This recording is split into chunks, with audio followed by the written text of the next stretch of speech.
Yeah, well, thank you for waiting for us to get started here. I mean, yeah, see, everyone's piling in here. Yeah, all 0 of them.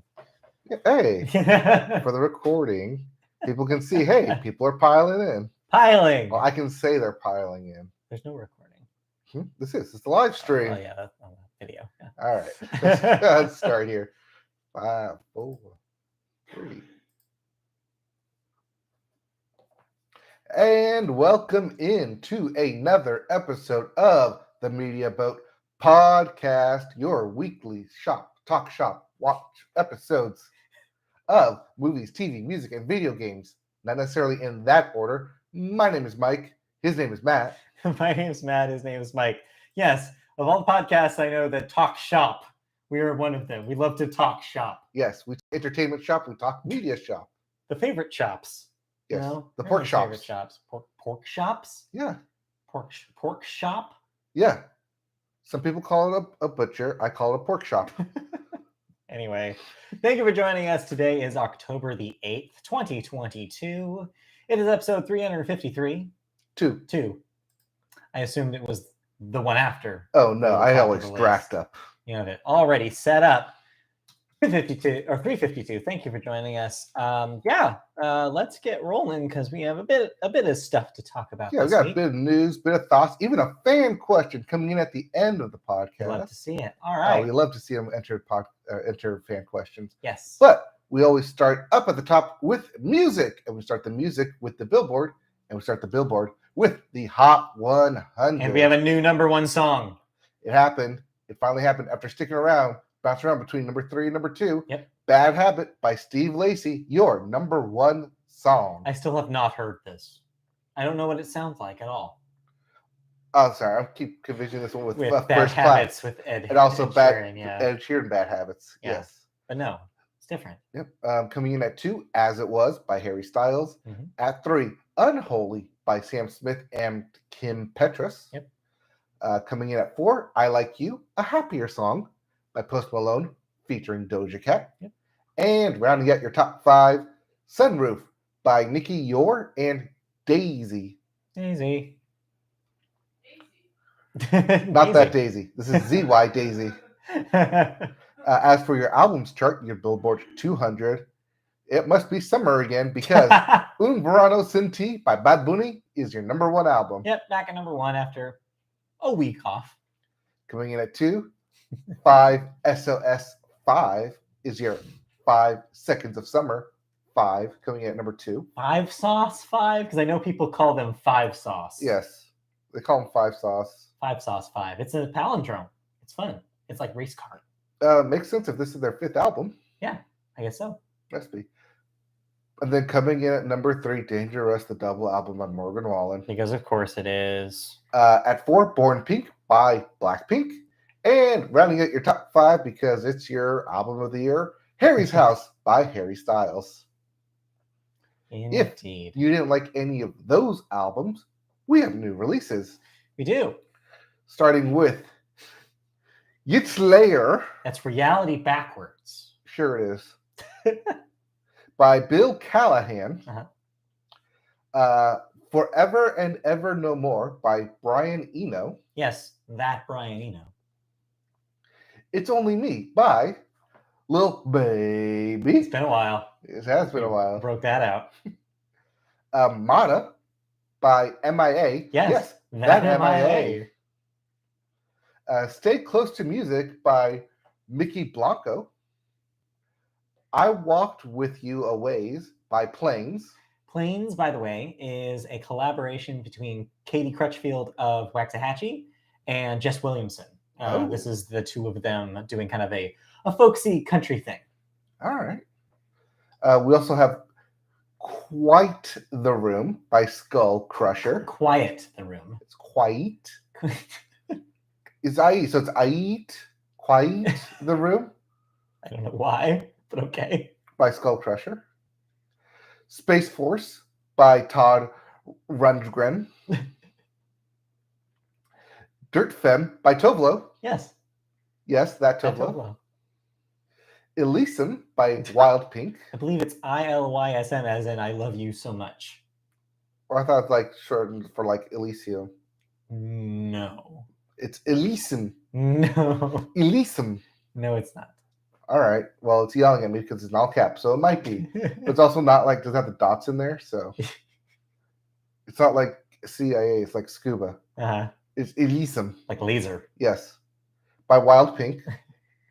And your top 2 albums. Top 2 albums. Okay, top 2 albums. Your bigger releases is Being Funny in a Foreign Language by the 1975. Coming back with another new album. Somehow. And Return of the Dream Canteen by Red Hot Chili Peppers. Yes. Yeah. They keep putting out new albums, I guess, to keep staying relevant. I think they have to do that for all the Target t-shirts that they sell.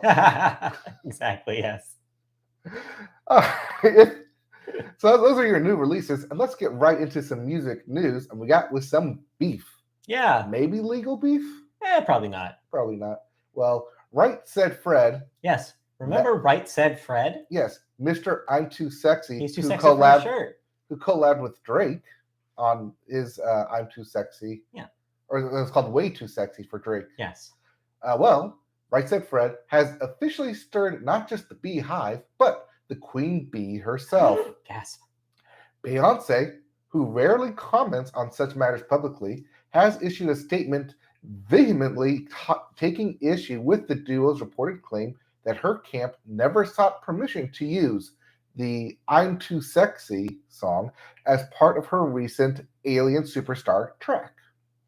Right Said Fred's allegations, as reported in the UK, are, quote, erroneous and incredibly disparaging. Beyonce said in a statement issued to E! News. Beyonce pointed out that her track technically does not actually sample theirs, as the duo was quoted as contending, but is an interpolation in which I'm Too Sexy is essentially paraphrased through a re-recording of elements used. Thus, she says permission only needed to be sought from the songwriting publisher, not the holders of the original I'm Too Sexy recording. And when they did that, it was asked and granted. Yeah, so we talk a lot about who owns what. Legal beef here. Yeah. This is probably not going to go to court or anything close to that. There probably won't be any litigation involved because Beyonce's right. It's not a sample. So she does say that, yeah, she went to the people like the songwriters, basically, not the band themselves, not Right Said Fred. Not Fred. They didn't go to Fred. No. And I think that's where maybe the discrepancy is. I feel like we just had a story similar to this a few weeks ago where it was like, oh, the person, it was, what was it? I forget who it was, but it was like... It was Milkshake. It was Beyonce's album. It was Khalees with Khalees. Milkshake, where she was also with Beyonce. You're right. This is the second time this has happened with Beyonce, where she was like, well, I didn't hear about it, so I'm mad. But they didn't need to go to Khalees. They needed to go through, was it Universal? Yeah, I think it was like whoever owned the rights to the song itself. And that song had its own complicated background, where Khalees was like right. You had your soapbox. You had your soapbox moment that week. Yeah, soapbox moment. So yeah, it's interesting, like that this keeps happening. That these artists do not know what's happening with their songs. It's similar to the whole Taylor Swift thing with her masters. It's like if you don't own the music, those song owners can do whatever they want with it. And boy, do they! And boy, do they! And this is just constantly coming back up in these stories. That like even the artists themselves don't know where they're being heard and how they're being used. It's kind of messed up, but that's just modern. That's the modern music business. It's kind of messed up. So I don't know what will happen here, but it's an interesting wrinkle. Well, I mean, technically they're in the right. It's a re-recording. It's interpolation. It's not the actual song. Therefore, they don't have to go to the actual band.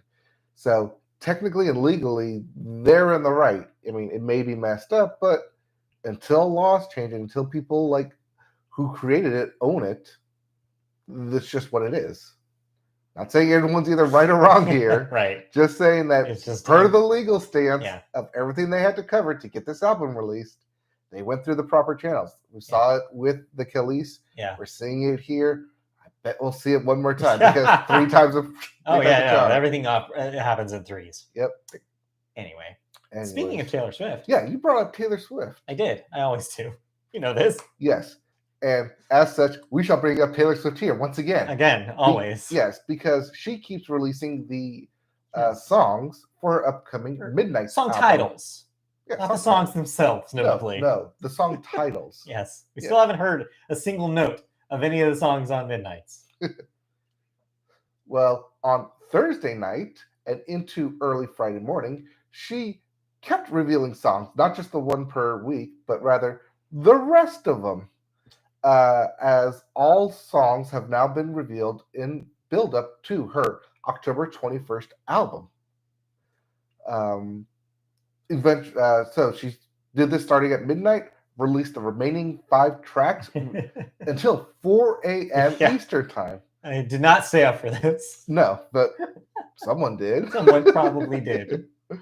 But it was all in culmination because that very last track reveal brought, as promised in the caption, quote, quite the twist of an ending with none other than Media Boat favorite? At one point. At one point, Media Boat favorite, Lana Del Rey. Yeah, artist that puzzles Media Boat is what I will say. Yes. Revealed as making the only featured guest appearance on the album. Del Rey will make her cameo on a song titled Snow on the Beach, which will be track 4 on Midnights. So a couple things here. One, interesting that she chose to just blow out the last 5 songs instead of doing this for a few more weeks. Mm-hmm. Like, it's interesting. Like, the album comes out on the 21st. She did have runway to keep doing this, but she just chose not to. Second thing is, it's interesting that this is the only collaboration because there was a quote early on in the Midnight cycle that she said that she was collaborating with a lot, like many of her friends for this record. But it seems like there's only one featured artist. Maybe that means in a songwriting capacity, potentially. Or producing capacity. Yeah, like it makes me think like how many people are involved in the actual production as opposed to singing it. Because, yeah, it's interesting that this is the only guest on an album that she claimed was going to be full of guests. Unless we're getting more than one album. I personally don't believe that, but there are a bunch of people on Swift Talk, that would be Swifty TikTok, that have been theorizing for months that this is a secret double album release, that this is Midnights is only part of what we're getting.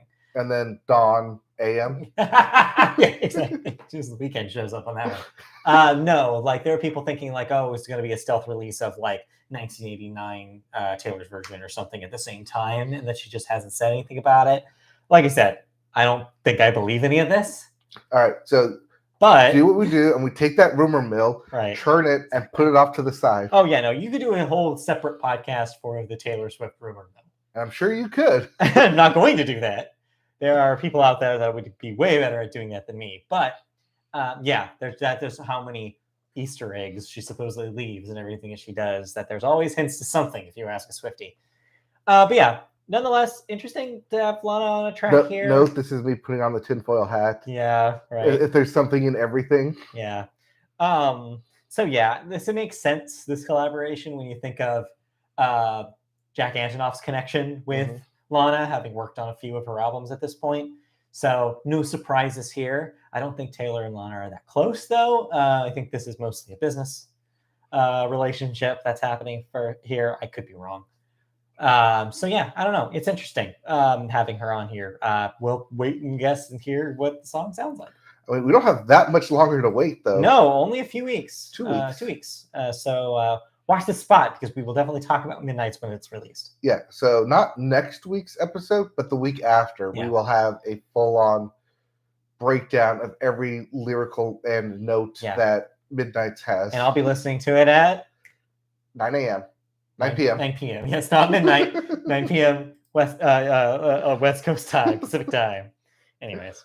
Yes, you and everyone else helping to break some record, yeah. Spotify servers, Apple Music, Apple Music servers. Apple Music. Yes.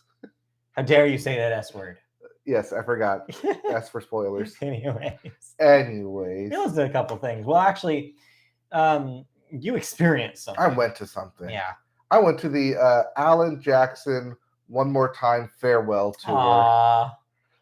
As we noted here on this podcast and in country news, he has chosen to retire. Well, he's chosen to retire, but not of his own accord, though. He's been diagnosed with Munchkin tooth something. I don't know. It's a tooth. No, it's like not like actual tooth, but it's Munchkin. Called Charcot-Marie tooth disease. It's a neurodegenerative disorder. Wow. Yes, Charcot tooth. Shark tooth. Shark tooth. Wait, one more time. What was it? Charcot-Marie tooth disease. So okay. It's usually an inherited neurodegenerative disease that affects your muscles, and so it leads to decreased muscles. Period. Okay. Like smaller muscles, and you could tell during the concert that he was his mobility was a little affected because I couldn't help but notice. But he sounded fantastic. Well, yes, of course. Yes. It doesn't affect your voice, but he's diaphragm just he wasn't moving a whole lot. So. He wasn't moving when we saw him like 8 years ago either. Yeah, that was 8 years ago. That's kind of crazy, right? But that's wild. Yeah. Well. He canceled. My friend's mom was supposed to go to the concert tonight. So she's very bummed. But, yeah. So we'll see. That's a sad one. Yeah, he's only has like 2 more concerts left on the tour. On his current tour. That's not to say that we're not going to see Alan Jackson. We'll probably see him at like CMAs, just doing like guest spots. Yeah, I imagine he still shows up. A giant like farewell, or like even like possibly like a Grammys tribute. Yeah, I bet the Grammys will do something for him. But like, I don't expect him to go back on tour because, like as you said, even at the concert that we were just at, it was getting very noticeable. I imagine the process of a tour takes a toll on you. Oh, in it that does. form. Yes. Physically, it's not pleasant. Traveling everywhere. There's a chance too. You probably haven't talked about celebrity deaths yet, but the passing of Loretta Lynn. They were pretty we'll close. Get there. Yeah. And that's there under deaths. It's not unlikely that the stress of that might have amped up his symptoms a little. Certainly. That was my initial thought. Yeah. Because that was this week as well. Yeah. He was fantastic, though. Well, we cried. Yes, we cried. I bet. If you want to know how good it was, we cried. Yeah. I mean, not for personal reasons. It was just good. I mean, yeah, he's been a constant staple of the genre for 30 years. Yeah. I mean, I went to his 25th concert, or his 25th anniversary concert, not knowing any of his songs and still having a good time. They're just a lot of fun songs. Did you play Good Time? Huh? Yeah, it was a good time. Anyways. Sorry, I had to. You set me up. the one song you know, yeah. Oh, I know more. I probably know more Alan Jackson songs than you think. I know you do. I listened to a lot of country radio and watched a lot of country music videos between like ages 10 and 17. So ask me anything about country music from 2000 to 2007. Oh, so pre-Florida Georgia line. That's exactly. When you draw your line. The dividing line, literally. Anyways. This is sad news. You're right. To have such a staple of the genre and such a touring powerhouse to stop touring. Mm-hmm. But yeah, so it was a good show nonetheless. Yeah, it was a good show. It wasn't at the biggest theater or location in our area, but I think that made it more close. You felt like you were a lot closer to Alan than you would be like at some place like SoFi Stadium, a more intimate, 500 feet up, and like, oh yeah, like I can see him from like my binoculars. Yeah, a more intimate venue. Yeah, more intimate performance. That makes sense for where he's at with his career. And yeah, and this is not like he's going away. You're right. He's going to show up for guest stuff, I'm sure. He'll still probably record music. I don't imagine that this will stop him. I don't think so. Like as long as they're able to record. But yeah, as terms of like actually going out on touring, probably not. You might not see him in your local town, but you will still be able to. Yeah, he's still a legend and will go down as such when his career is properly over. You'll see him probably pop up on festivals as legacy act. Oh yeah, because you'll only go for like the one day, right? So and just play for the one set. Yeah. Okay. Well, sad news for Alan Jackson himself, but yeah, he's not going anywhere. We'll still see him, and that's he's not like news. I have a timetable of death coming up here. No, nothing like that.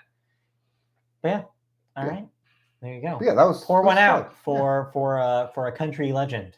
Mm-hmm. Make it tall and strong. Yeah, exactly.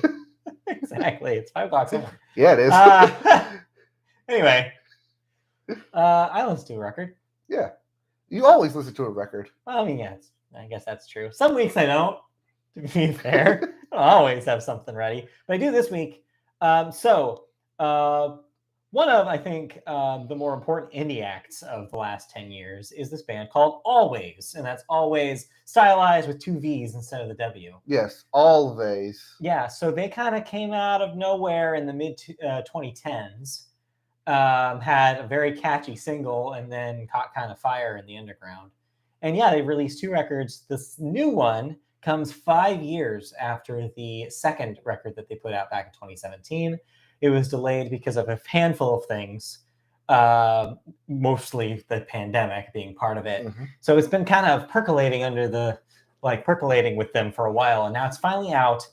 Their record Blue Rev, and I'm happy to report if you like Alvvays, this is more Alvvays amped up to 2 times their previous power. This record just goes from the gate. It just keeps going. So what they make is kind of power pop with a shoegaze influence. So a lot of fuzzy guitars, a lot of layered sound. On top of lead singer Molly Rankin's voice, which is very airy and kind of floats above the recording.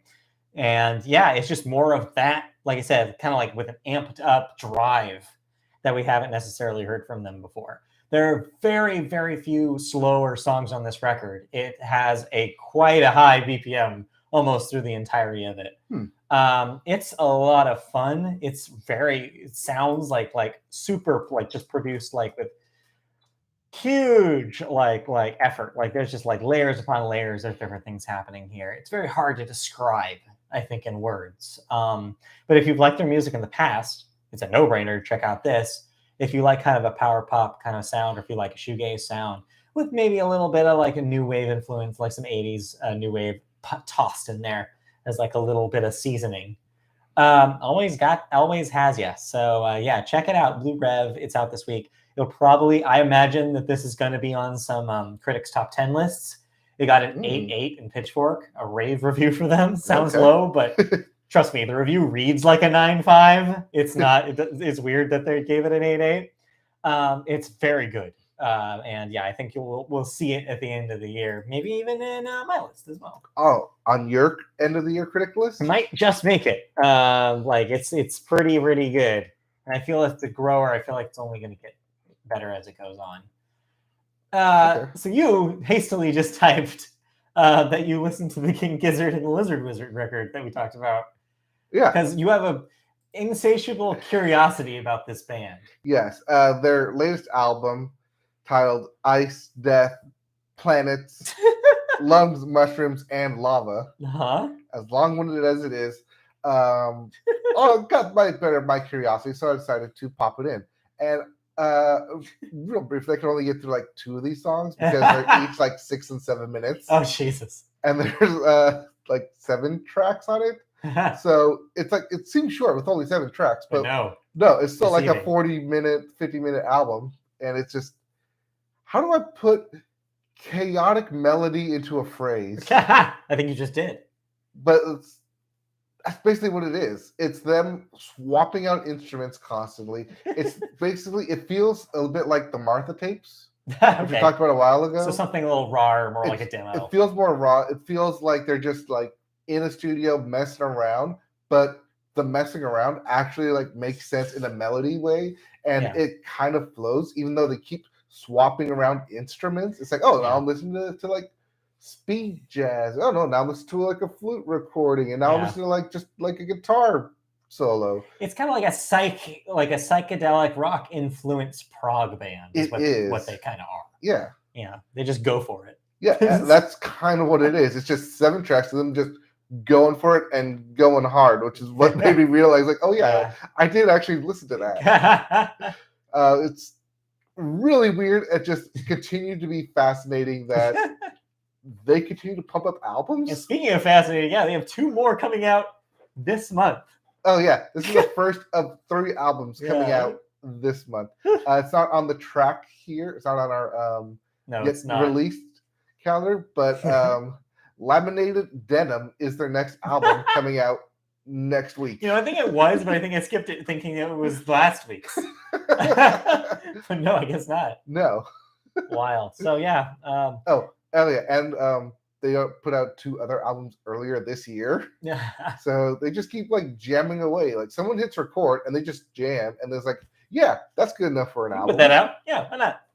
But it's like good jam sessions. It's weird. Yeah, if you're into like weird, fascinating psychedelic music that like just whiplashes you all the way around, there you go. King Gizzard and the Lizard Wizard. There you go. You heard it here. All right. With that, let's move on. Yeah, let's move on right into video games, and we always start with new releases. First up, Asterigos: Curse of the Stars for everything but the Switch. Yep. You'll see a lot of that this week. Yep. Just like NHL 23. Yep. It's hockey time. Everything but the Switch. Note, this week is the early access if you pre-ordered the game, or if you have EA, whatever. Next week is the full release, retail release of NHL 23. Or EA Origins. Yeah. So yeah, get your hockey on if you bought it early. Yep. Hockey starts hockey season this week, I think. Right around the corner. Yep. We also have No More Heroes 3 for everything but the Switch. That's because the Switch already came out last year. Yes. Or earlier this year, I guess. Yep. PG. Yeah, that was the last year. Last year. Yeah. PGA Tour. Hey. 2K23 for everything but the Switch. It's golf time. This is the second year that 2K has had the PGA Tour license. Yep. And this is also the people who brought you that other game, that other golf game that you liked.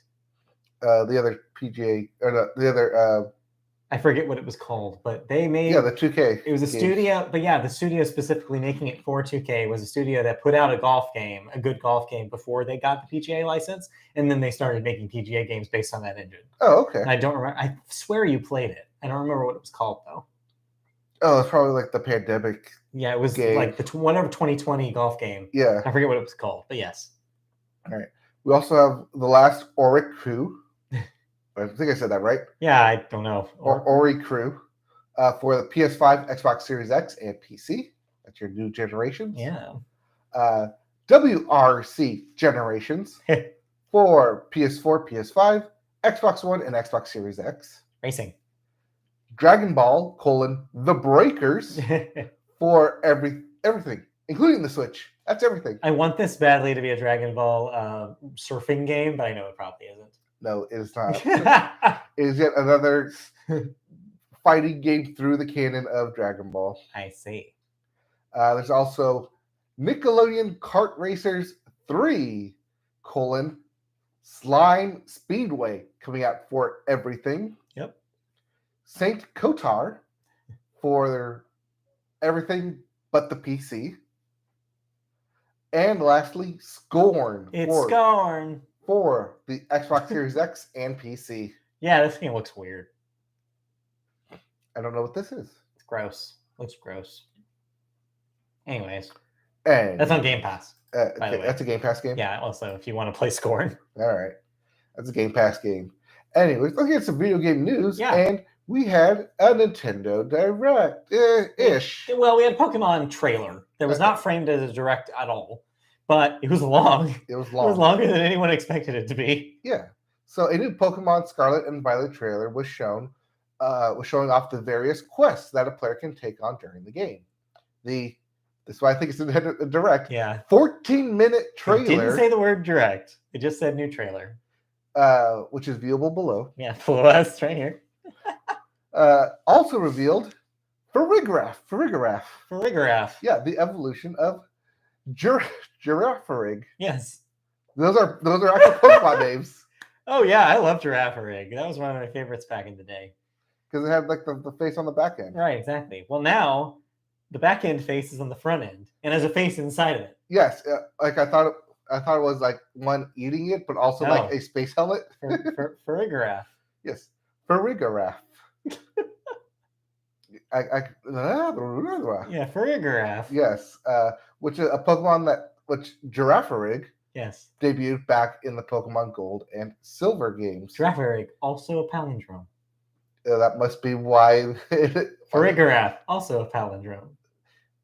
Like I said, They keep doing it. they keep doing it.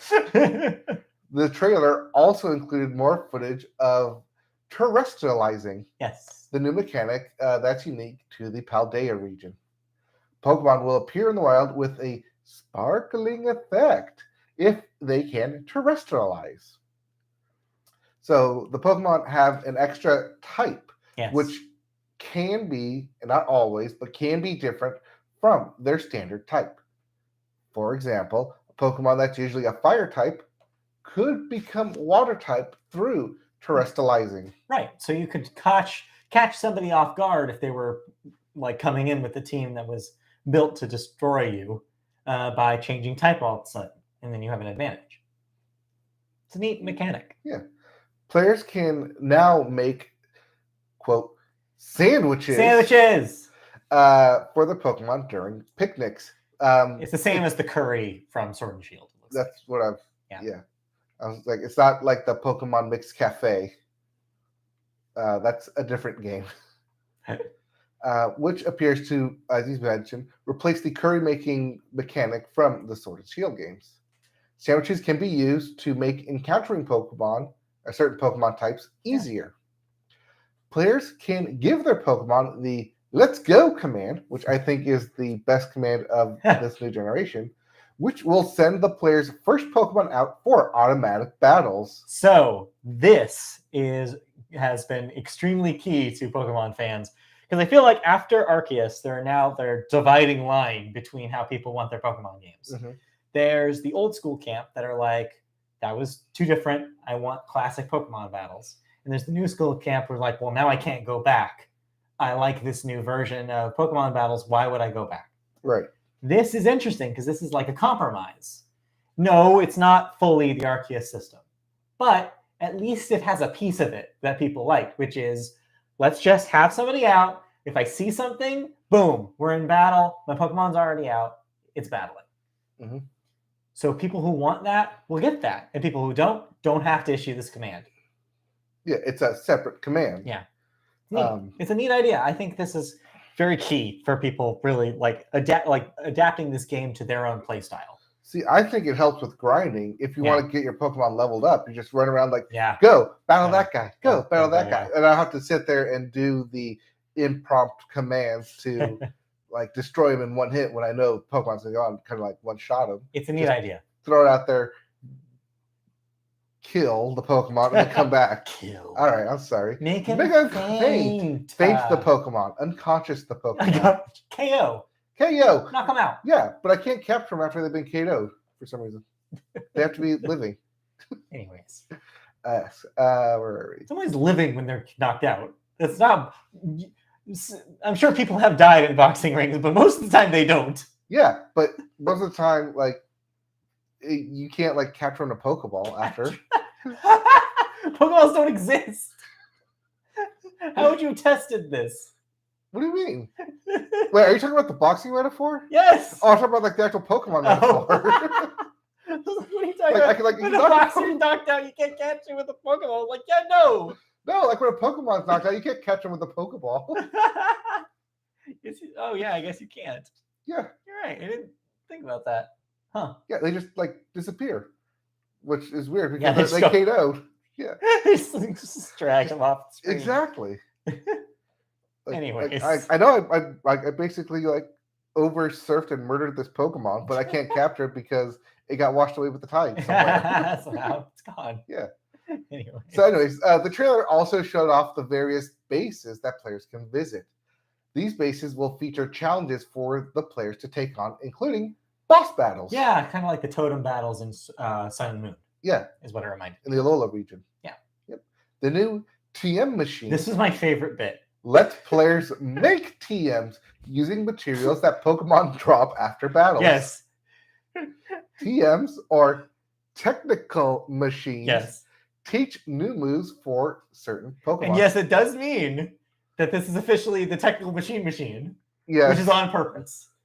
Like the official Pokemon account tweeted technical machine, which means that it is canon, that it is redundant, just like when people call it an ATM machine. Yes. I love this. I love not only the idea of it, of the name, because it's hilarious to me, but also this is a really cool mechanic. Yeah. This is a really cool way. I don't necessarily love games that make you craft things, but this is an interesting way of using a crafting mechanic in a really accessible way. This is using a crafting mechanic, something that you're already doing, which is going out and battling Pokemon. Already battling Pokemon. It gives you an extra incentive to do so if, for example, you're in that scenario you were describing earlier, where your Pokemon's so overpowered that you're just going to get the battles over with. Yeah. This gives another reason for you to do that. It also gives people a reason to actually use TMs instead of trying to spend money for them. Oh yeah, that too. It's I think it's a really cool move. Because I know that when I play, I kind of bypass TMs because I want to save the money for other stuff. Yeah. Whether it's potions or ropes or here's my question though. Are these TMs the classic version where they break after one use? Or are they the modern TMs from Sword and Shield that are permanent? See, that's the I don't know. Though, is that because it's a crafting mechanic, I assume you can craft more. Yeah, I'm betting no, and that's why I think you're right. You can craft more than one item. It seems like almost like a compromise between those two ideas, which is yes, they do break like they used to, but if you really want another one, you can go get it. Mm-hmm. It's a neat compromise, potentially, if that's the way it works. But we'll find out more in a month because, this game's a month away in November, so get excited. Yeah, and this game seems very big. Scarlet and Violet, I'm hyped. I'm back where I was before Sword and Shield, where I was like, Arceus wasn't for me. Now I'm back on. Yeah, Arceus. I never finished Arceus, but it was definitely for me. I like the running around in the different regions. I like the classic style better. Yeah. I'm old school like that with Pokemon. I like that it used to be easy. Give me easy Pokemon. I don't want hard. I'm not looking for a challenge. You can have that in Arceus. I'm not looking for a hard time. That's why I like a lot of the mechanics in here, like the Let's Go command, like the Terrastalizing. It looks like they tried. The Terrastalizing is going to get very interesting when it comes to the actual Pokemon championships. Yeah. To where you're gonna put a Pokemon out and this can Terrastalize. Yeah. What do you think it's gonna be? It's every single thing that they've revealed about Scarlet and Violet seems like the entire theory behind making this generation was, let's give the people who want to challenge options to make it more challenging. Mm-hmm. Let's give the people who want an easier time options to make it easier instead of just choosing one path, which is smart. Because I feel like they've heard for years now fans complaining, oh, it's too easy, make it harder. And I think this is finally them like, all right, fine. We're going to give you 3 different things you can do in this game. Choose the path that you think you want to do. And that's smart. Because they really don't want, Pokemon Company doesn't want people playing the Nuzlocke version. So, or do they? Because I feel like that went back and forth a couple times. I thought they came out in the past 2 weeks. They came out and said, it said no, that was a misinterpretation. You can play the game however you want. Yes, they just frown upon you using playing it as a Nuzlocke version. Depending on who you ask, I guess the Pokemon Company has different feelings about it. Anyway, so I don't know. I'm looking forward to it. We'll have more to talk about, I guess, when that game comes out, because I imagine there's not a whole lot more they can show. We've seen. They can. Okay, what? The final evolutions for the starter Pokemon. Oh, yeah, you're right. We still do not know what they look like at the end. I hope Sprigatito stays on all 4 of those legs. Don't we all? All right, let's move on. All right, let's move on to the other actual big release from this past week. Overwatch 2. If you call that a release. Well, we can call it a release because it was actually released, but Blizzard can call it an apology. Because they are out there apologizing for Overwatch 2's rocky launch and axed a policy requiring all players to have a phone number attached to their Battle.net account in order to access the game, which is false because I played this yesterday and I still had to put in a phone number. Oof. In a post on Blizzard's forums, the Overwatch team addressed the multiple issues users have been experiencing since the free-to-play game's launch on Tuesday and outlined its plans to fix them.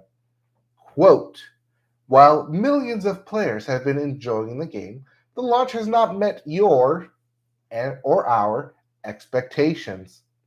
First, we want to apologize to our players. We expected the launch of Overwatch 2 to go smoothly. We hold ourselves to a higher standard, and we are working hard to resolve the issues you are experiencing, said Blizzard, the company. So it seems like anecdotally, this was pretty much everybody who was trying to get into a game of Overwatch 2 on launch day was basically hit with loading screens forever, maybe got like redirected to the title screen a few times, maybe got told they were joining and then immediately booted. It seemed like it was a disaster trying to get into a game. If you could even sign up, like we said, people were having troubles with even sign up for Battle.net in order to even get into the game. So, yeah, the QR code for the Battle.net didn't work, so I had to like type in Battle.net to get there, and then I still had to put in a phone number in order to launch the game. And like, to a certain extent, this is understandable. Online games routinely are hard to launch. They're like always buggy and full capacity on day one, because of course they are, especially free-to-play games. But here's the two reasons why I think that this is kind of inexcusable. One, you are Blizzard. You probably have more experience with server load on launch day than arguably any developer in modern video games, because World of Warcraft has existed since 2004. 2003, 2004. Yeah. So like, there's no excuse at this point. You've done this so many times that like you should be to the point where you can like get that estimate what your load is going to be and plan accordingly. And the second reason is Overwatch 1 is gone as of launch day for Overwatch 2. That game is shut down. So people who even wanted to play the original have to and are forced now to play 2. So that's a existing user base that you're also like prohibiting from playing your game. So one day you can play it, day 2 you can't all of a sudden, because they opened up the floodgates and now everybody wants to try it. You had to know that was happening. So as much as I want to be like, this happens to online games, this is sad, I think Blizzard is actually right with the statement. It's like, they absolutely need to hold themselves to a higher standard. They need to be up here because they're Blizzard. They've been doing online games for over almost 20 years. Yes, but you do realize that their reputation has gone from all the way up there. That is true. Down to down here. This is not helping their reputation too. If they were really hoping that Overwatch 2 was an opportunity for them to press the reset button on their brand, their image, Overwatch as a game, it didn't do it. It still doesn't. It's still not doing it. Maybe it's easier today, as of this recording, to get into a game of Overwatch 2, and maybe it'll get easier as it goes on, because that's just how these things usually work. But for now, this is embarrassing. So I guess I'll get right to my Overwatch thoughts on this. Yeah. So you did this. I tried to play. Well, I mean, I eventually did get to play it. Okay. But when you first log in, you give the option. You want to just go right away, or you want to start the tutorial? I started to give the tutorial shot, see what they would do for a tutorial. Yeah. I kept getting kicked out because the server kept resetting. The tutorial was on the server and not on the system. All of it's on the server. Every time like the server had to be reset, I had to go back to the beginning of the tutorial. There was no like checkpoint. So eventually I was like, okay, screw this. I don't want to do this, keep doing this. So like, I had to stop doing the tutorial, even though like you get like extra like points and stars or coins or whatever for it. And just like started playing the game. But when I was playing, they locked out like over half the roster, because they want you to play the game, and then after you play a game, they'll unlock the next character, and then unlock the next character. You win a game, you unlock a new character. So everyone like starting out on Tuesday had the same roster. So you're seeing the exact same people over and over again, but people just wanting to get through it to try and unlock everyone. To get to your favorite characters. Like some of your favorites, like Tracer, like Diva, that were popular characters from the first game, were automatically blocked from Overwatch 2. It's But in terms of like actual gameplay, it plays like Overwatch. I was kind of like because I remember playing Overwatch like when it first came out, and then like slowly died off when it got like very competitive. But it plays like Overwatch. It moves fast. Everyone's got their own unique abilities. It's first person League of Legends, if that's like the easiest way to describe it. And I was having interesting challenge times. Maybe I should. I'm sorry, like how you almost said fun, then you didn't say fun, and you said interesting challenge times. Because like I feel like I should have gone into like the training or the demo to like go through all the characters to find out who I like to play as instead of just trying in the middle of a match of right. like, okay, like this guy, I have no idea what I'm doing here. Like, oh, is this what this person actually does? Yeah. I've been using it wrong the whole time. Well, that's a wild thing about this is that it has a 2 on it. It seems like it's just Overwatch with one less person on the team. It's one less person on the team, and there's 3 or 4 new characters. Yeah. But otherwise, most of the same maps. It's mostly the same maps. Same mechanics, largely. Yeah. Battle passes there. There's no loot boxes. Right, because they've come completely to a paid battle pass. Yes. In the video game world, loot box is a death sentence word. Yes, you have now, it. So yeah. Yeah, that's why they're all battle passes. So it's Overwatch, is what I'm gathering. It's Overwatch. It plays like Overwatch. I did have trouble with the queue in order to get in. It said, "Oh, you're like behind 399 other people trying to get in and play right now." It took about 10 minutes just to get in, but still, like when you're sitting on that front screen, like you have everything logged in, and then it says, "Oh, you want to play the game? I'm sorry, there's over 100 people still trying to play the game in front of you." Yeah. It moved fast to get in, but at one point it did kick me out back to that screen. So I think they're getting better on their servers. I think they're opening more stuff up to it. I mean, yeah. Over time, it gets better and better because more people start dropping off and they're used to the load. Like they improve their servers. They make sure. I mean, I'm no expert on this subject, but my assumption is that the technology, like it gets better as it goes on because they learn from their experience running it. During the high peak times. So, yeah, it's only going to get easier to play games. But honestly, when you're in there, is there enough different and new about Overwatch 2 yet to warrant a fresh look? No, nothing new, nothing different. Like, are we really going to wait until the PvE, the single-player stuff comes out for this to feel new? I think so. And that's not until next year. Right. They already roadmapped that out. It's just Blizzard really wanted this to be, like I said, their reset. The reset, this was supposed to be, no, it'll be okay. We'll put out Overwatch 2, sequel to Overwatch, one of the bigger games that came out the year that came out. But it doesn't feel like it's there. It doesn't feel like they have enough offered here for it to really truly feel like a big deal. I don't know. It's disappointing. Yeah, I might play it this week, but that thing's gonna keep me coming back. It's Overwatch. It's Overwatch. It's Overwatch again. There you go. I did play it on the Switch and the PS5. Yeah. Noticeable difference for those of you out there. That'll happen. But I mean, I only downloaded it because it's a free game to download. Right. You can download it. You can play it. You can also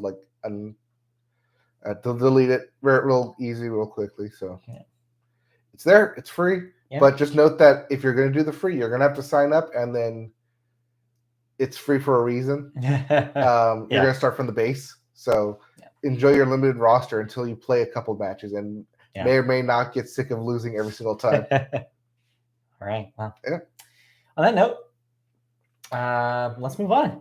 Yeah. What other video games do we have this week to play? This is all you this week. Yeah. You messed around with a couple of other things. So I played some more Splatoon 3. Yes. I'm probably going to return it. Or actually, do you want it? You want to try it out? Take it for a week. This week's not a good week for that. I'm going to be pretty busy. Okay. So just return it. All right. It'll be okay. All right, because I'm probably going to return this. I played a couple of matches. I kept getting confused between the diving button and the shooting button. Maybe it's a problem, but it's also because I was like switched from like Overwatch back to it. Right. So it may take me some more time to like actually get into it. But I was doing a lot of the single player challenges, the quote unquote story mode. Right. And it's not battling; it's puzzles. It's all like Yeah. Splatoon, ink puzzles, shooting stuff up walls and using your squid-like powers to move around. Cool. It's fun. I like the puzzling mechanic of it, but there's also a lot to do, and I'm just not having the time or fun that I thought I would having, like figuring them out. Yeah. They seem like very continuous puzzles of you just need to go here, collect this. Is it up there? Squirt up a wall. Squirt your ink up a wall. Your paint. Squirt your paint up a wall and use your squid powers to go ink. up. It's ink. Is it ink or is it They're paint? squids. Okay. So I think it's ink. Yeah, so you paint the map. So yeah, ink paint. Yeah, ink Ink paint. paint. Pink. Pink. Yeah, paint ink. Anyway, so it's interesting comparison here then. Well, which one would you rather play at this point then? Splatoon 3 or Overwatch 2? Probably Overwatch 2 because it moves faster and I have a lot variety of characters that I can swap between. Okay. But Splatoon 3 it's a Splatoon game. It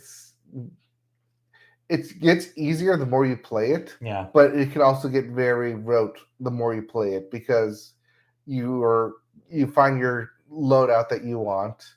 In terms of like your brush or your paint gun, and you're going through the same maps. Whereas Overwatch 2, sometimes you're a healer, sometimes you can be a tank, sometimes you can go around and shoot. You have that variety in Overwatch 2 that's not true. very whole lot in Splatoon 3. Fair enough. Then they're different enough games. So they're different enough games where they're not going to have a very huge overlap. Well, all right. Yep. So that'll probably be it for Splatoon 3 here on the podcast. But yes. You looked up and saw the stars, the PlayStation stars. Yes. It launched this week. And oh boy, did I have trouble even trying to find this thing. So just real quick, if you didn't listen to last week's podcast, PlayStation Stars is Sony's PlayStation Rewards program, essentially, where you do things in the PlayStation environment and you earn points that can later be traded in for things. So you have down here that you've done some math for us to see exactly how the points match up to things. Yes, you can actually end up buying points in order to get stuff. $5 gets you 1,250 points. Okay. $20 will get you give you 5,000 points. So you can sidetrack the entire like achievement style earning points thing if you want to, and just straight up, give me 5,000 points. Exactly, which makes the whole kind of like achievement thing a little bit new. Yeah, and what are the things you're getting with the points? You can either get like the tokens or like little statues that and these are all digital statues, digital display. You don't physically get anything. It's very similar to like the Astrobot reward stuff. It's old PlayStation, like old PlayStation paraphernalia, old Sony items, different like Sony related gems and tokens and stuff. Got it. You can also buy actual games with it, but the actual games aren't that good. To say, I'll tell you how good they are. I don't remember any of them. There wasn't one of them that said like, "Oh yeah, like I could probably like get enough coins to want to get this." But no. Plus, also the games were like 10,000 points. So you spend $40 anyways in it. So it's not really worth it. It's not really worth it. So what are the kind of things that you can do to get stars instead of paying for them? For example, how many points did you get just by doing your usual PlayStation thing? Well, because I logged in and played a game in the first week, I got 50 points. Okay. So they're weekly points and then monthly totals and then like overall totals as well.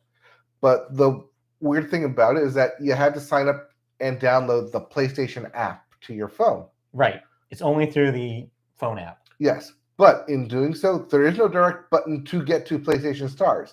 You got to go through the PlayStation blog. Oh, no. To go to the PlayStation Stars page. Because I was looking on the phone for like a good 10 minutes trying to figure like where the hell do I point to like just the stars so I can track everything. Not in my profile, not on any like the lower buttons. One of the things I do like about the PlayStation app, though, sidebar, very intuitive. You can like immediately buy games, immediately download to your system. Yeah. It moves very fast. Very good interface. I really enjoy it.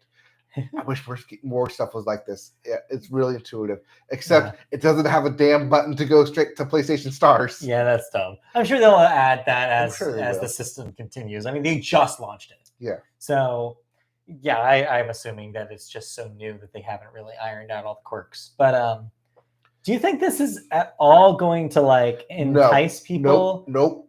to play more PlayStation games? Because it's just them play catch up. Yeah, I'm thinking like on a base level, I am that consumer that they're trying to convince because I am in a situation right now where I have both a PlayStation 5 and Xbox Series X. Mm-hmm. You know what I play more? The Xbox. Because it has more storage room because I got the storage expansion and Game Pass. My PS5 doesn't get played nearly as much. And so I think that I am the consumer they want to entice with a program like this because, like you're saying, like if I get points just by playing games in the PlayStation ecosystem, and if I have something on the other end of that I want to buy with those points, then on paper, I should play more games on PlayStation. But here's the thing, is what you're describing on the other end of those points doesn't interest me at all. It's not even that any game that you play, it's you have to play these specific games. Yeah. Like right now for the week, it's either the week or month, it's specifically fighting games. Right. Play these fighting games and you'll get extra points. And Microsoft does something similar with their rewards program in Game Pass. There are reward things that are happening under the hood for Game Pass games. That's like play this specific Game Pass game this week and we give you some points. But like they don't surface it in the same way as the Stars program. It's like kind of under the hood. So yeah, I don't know. It's like you're right. They're playing catch up in a way, but I was hoping on the other end of this that there would be something way more exciting instead of just like a digital tchotchke that I can look at. And it doesn't sound like there is. No, I mean it's a good. Is this it? I don't know. Is it? Oh, there it is. They added it. Okay. They added it. That wasn't there before. Thing now. Yeah, the little Stars logo. But yeah, like there's different campaigns that happen. It's a neat concept. Like I said last week, check in. I love any idea. Like I love rewards programs as a concept because it does entice you to stay in the ecosystem to do more things. Yeah, like it takes 10,000 points. But like I said last week, the end of that road has to be good because otherwise, what are you saving these points for? Mm-hmm. You're saving these points for some sort of giant question mark in the future that maybe something eventually that you want. Right, but maybe, even like the games that you could buy are games that came out a while ago. Like Hades is on here for 6,000 something points. Yeah, which is what, $25? Yeah, which is probably more expensive than it probably is on the store. Right. It's just it's weird how they're doing this. Yeah, and there's only like 6 games here. Yeah. Otherwise, you get like digital collectibles, which right now is going through Apescape. Yeah, and the last thing I want is a digital collectible. Right. Anyway, so interesting. In theory, hopefully they'll refine it as it goes on. It just launched, so let's give them a little time, I guess, if we must. But for now, it's just not. There's nothing really telling me you need to start earning PlayStation points. Oh, there's also some like riddles where like you need to play specific games, but it doesn't tell you what the specific game is. Tell you what it is. That's funny. Yeah, it's a riddle right now of like play a game matching a 1994 song. That's funny. But it doesn't tell you what game it is. I mean, yeah. I'm sure you can go online and say like, oh, it's just this game, this game, this game. But if you're not going to look online, you're going to try to figure it out yourself. You're basically banging your head against the wall. Also, it'll be interesting if like all these games are available on PlayStation Extra or PlayStation Premium. Right. Then you will have access to these games. Otherwise, if there's a game out there that's not on either of them and you have to go out and buy the game, you're just spending more money for digital coins that eventually you may use. Yeah. So like, this one you showed me was like, all these are hints towards like songs that were charting in 1994. Right. And so, for example, the one that says more human than human, I bet is Fire Up Detroit Become Human. Yeah, that's what I'm thinking. So it's like you have to fit. Yeah, that's, I guess, a clever idea. But again, how many points do you get for this thing? Probably like 100. It's not enough. You don't get anything for that. Yeah. So, anyways. No, you do get the digital version of the Sony cord machine from 1992. But I don't want the digital version of the Sony cord machine. It's not even a digital version. It's like a digital a trophy, collectible trophy thing. Like no one wants these things, Sony. Anyways, all right, that's enough talk about stars. We'll check in if they do anything interesting with it. But honestly, sounds like they need to really work on why this is important. Yeah. All right, let's move on to the second half of the show here. We always start television with Sports Corner. And boy, do we have a Sports Corner for you this week. Yes, the end of baseball as we know it. Yes, well, no. It's the playoffs. The playoffs officially started. As we know it, as your hat knows it. As my hat knows it, yeah. My hat and I are waiting until next season for this business. But in the meantime, playoff baseball is happening, and it's already a blast, especially for Aaron Judge, who right before the playoffs started, hit that 60-second home run, which means he is now the home run leader for the American League. Yes. All time. Yep. He passed Roger Maris, and then could have gotten more, but decided to sit out the last game of the season. Well, people started actually walking him, thank God. Yes. Like people finally figured out in the last 2 weeks of the season, we can walk Aaron Judge. Like we don't have to give him the record. Have to pitch to him. Wow. It's like all of a sudden everybody had the same idea at the same time. Idiots. Anyway, so yes, Aaron Judge is now your leader. Yeah. Congratulations to Judge. In the other home run watch, Albert Pujols ended with 702 through the 702. But his career is technically not over because they're in the playoffs. He is in the playoffs, yes. And Aaron Judge is also, but yes. Since this is a total, Pujols is total, then that will continue. Yes, Judge is within a season, not including playoffs, whereas Pujols is career total. His may continue to rise. Yeah, we'll see. But yes, the playoff picture as it stands right now, here are your teams from the American League in the playoffs. Astros, Yankees, Guardians, Blue Jays, Mariners, and the Rays. The National League has the Dodgers, the Braves, the Cardinals, the Mets, the Padres, and the Phillies. Right now, as we speak, the wild card games are in progress. We had games ones yesterday. We had the Mariners take a lead inexplicably with a shutout game. Or almost shutout.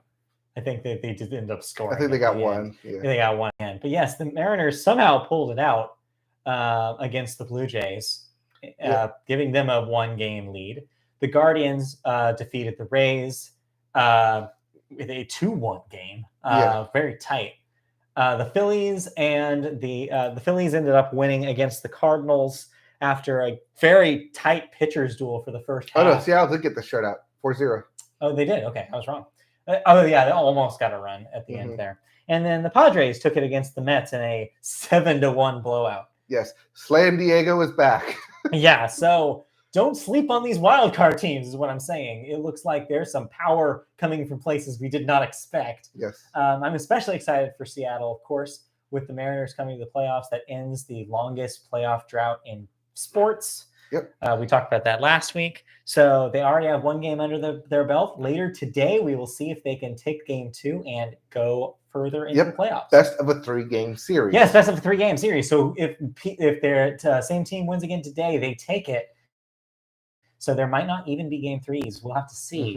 In the meantime, the teams that are waiting for them on the other side are the more established, clinched teams. So those games will be interesting to watch. Yeah, your Astros, Yankees, Dodgers, and Braves all got first-round buys. So we will see what happens when we move on to that step. Man, I want to believe in the Mariners. The iPod curse is lifted. Yes, so during the season, not happy with the Mariners, especially for that brawl. It wasn't great. Yes. But after the season, let's turn this around. Let's imagine there's a fat M on here because I want them to take it. I want them to go. You want the S? Yeah, yes, is right. I was thinking M for Mariners. Yes, S for Seattle. Yes, so I'm hoping that they Seattle. Yes, exactly, Seattle, like a Starbucks. Yes. So yeah, I'm hoping that they beat the Astros because no one wants to see the Astros. So let's see them take this wild card all the way. See if they can do it. I wonder what the odds are. Probably not in their favor. Oh no, they're not. But anyways. So yeah, exciting playoff time. So we'll see, and we'll have more news next week as we see a better picture of what it looks like. Yes, and lastly, in MLB news, yes, our hometown hero, Shohei Ohtani, qualifies as a pitcher and a hitter in the leaderboards. Yes, in order to officially be on the leaderboards, you have to have, as a pitcher, pitched at least one inning for every game. So there's 162 games. You have to pitch for at least 162 innings. For the hitters, to qualify as a hitter, you have to hit at least 504? Something like that. I think it's 502 or 504 at-bat plate appearances. Yeah, and he did both. And he finally did both in the same season. So this is another time where we're going to bring this up.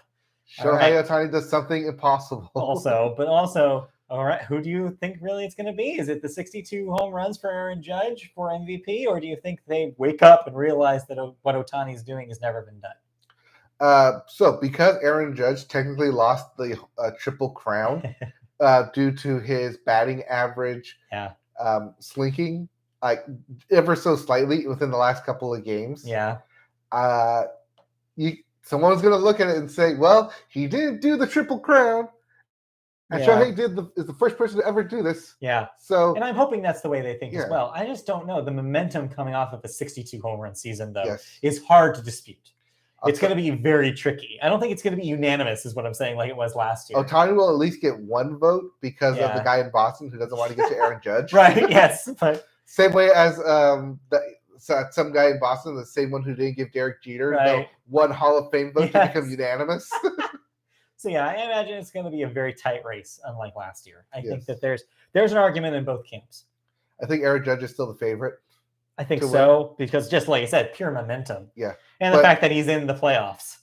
Unlike Shohei Ohtani. But expect Shohei to get some Cy Young love. So, and we didn't mention, I don't know if we mentioned this week, but he did sign for a full another season next week. $30 million 1 year with the Angels. So, they will not go to arbitration with Shohei. He will be here for a year, no matter what. It'll be interesting to see what he does with that last. I'm just assuming it's going to be his last season as an Angel. Hey, there's no way we pony up the money to keep him. I mean, unless we get a new owner that is like a billionaire, which is possible. It's possible. He could sell because everyone wants him out. Seems like they want to sell. He said as much in the summer. But they did hire Phil Nevin. And that's the other thing that happened. Is that the interim manager is now the manager. Mr. Manager, as it should be. So enough about baseball, but we will report next week when when the wild cards wrap up and we have our rest of our playoff picture here. Moving on into side sports. This is a sport, chess. The chess world has been on fire this week as Hans Niemann has been accused of cheating during his chess matches. In no less than 100 chess matches. Yikes. How do you cheat at chess? You click away from the tab. No, in real life. No, that's what they do. Is that chess.com tracks it. And tracks the movement. So like when you click away from a tab and click back, what it does is that it tracks the odds of you playing a move. So like if you play think of it like a bell curve. Like the average person would play this move, or the average grandmaster would play this move, like as you move up. But then you get to like way off the scale of you're playing moves of like no normal person would ever play. It seems like a robot is doing this. Yes. And like you can consistently do it. Either you're yourself a robot and have this thinking prowess. It's a captcha. But when you defeat like the number one grandmaster Magnus Carlsen, like using it, people start to raise alarms. And so that's what's happening. Sounds like it. So the chess world came out has been rocked by scandal. Jeez. Not too dissimilar if you've been on social media. Fishing world also rocked by scandal of adding weights to fish. How dare you?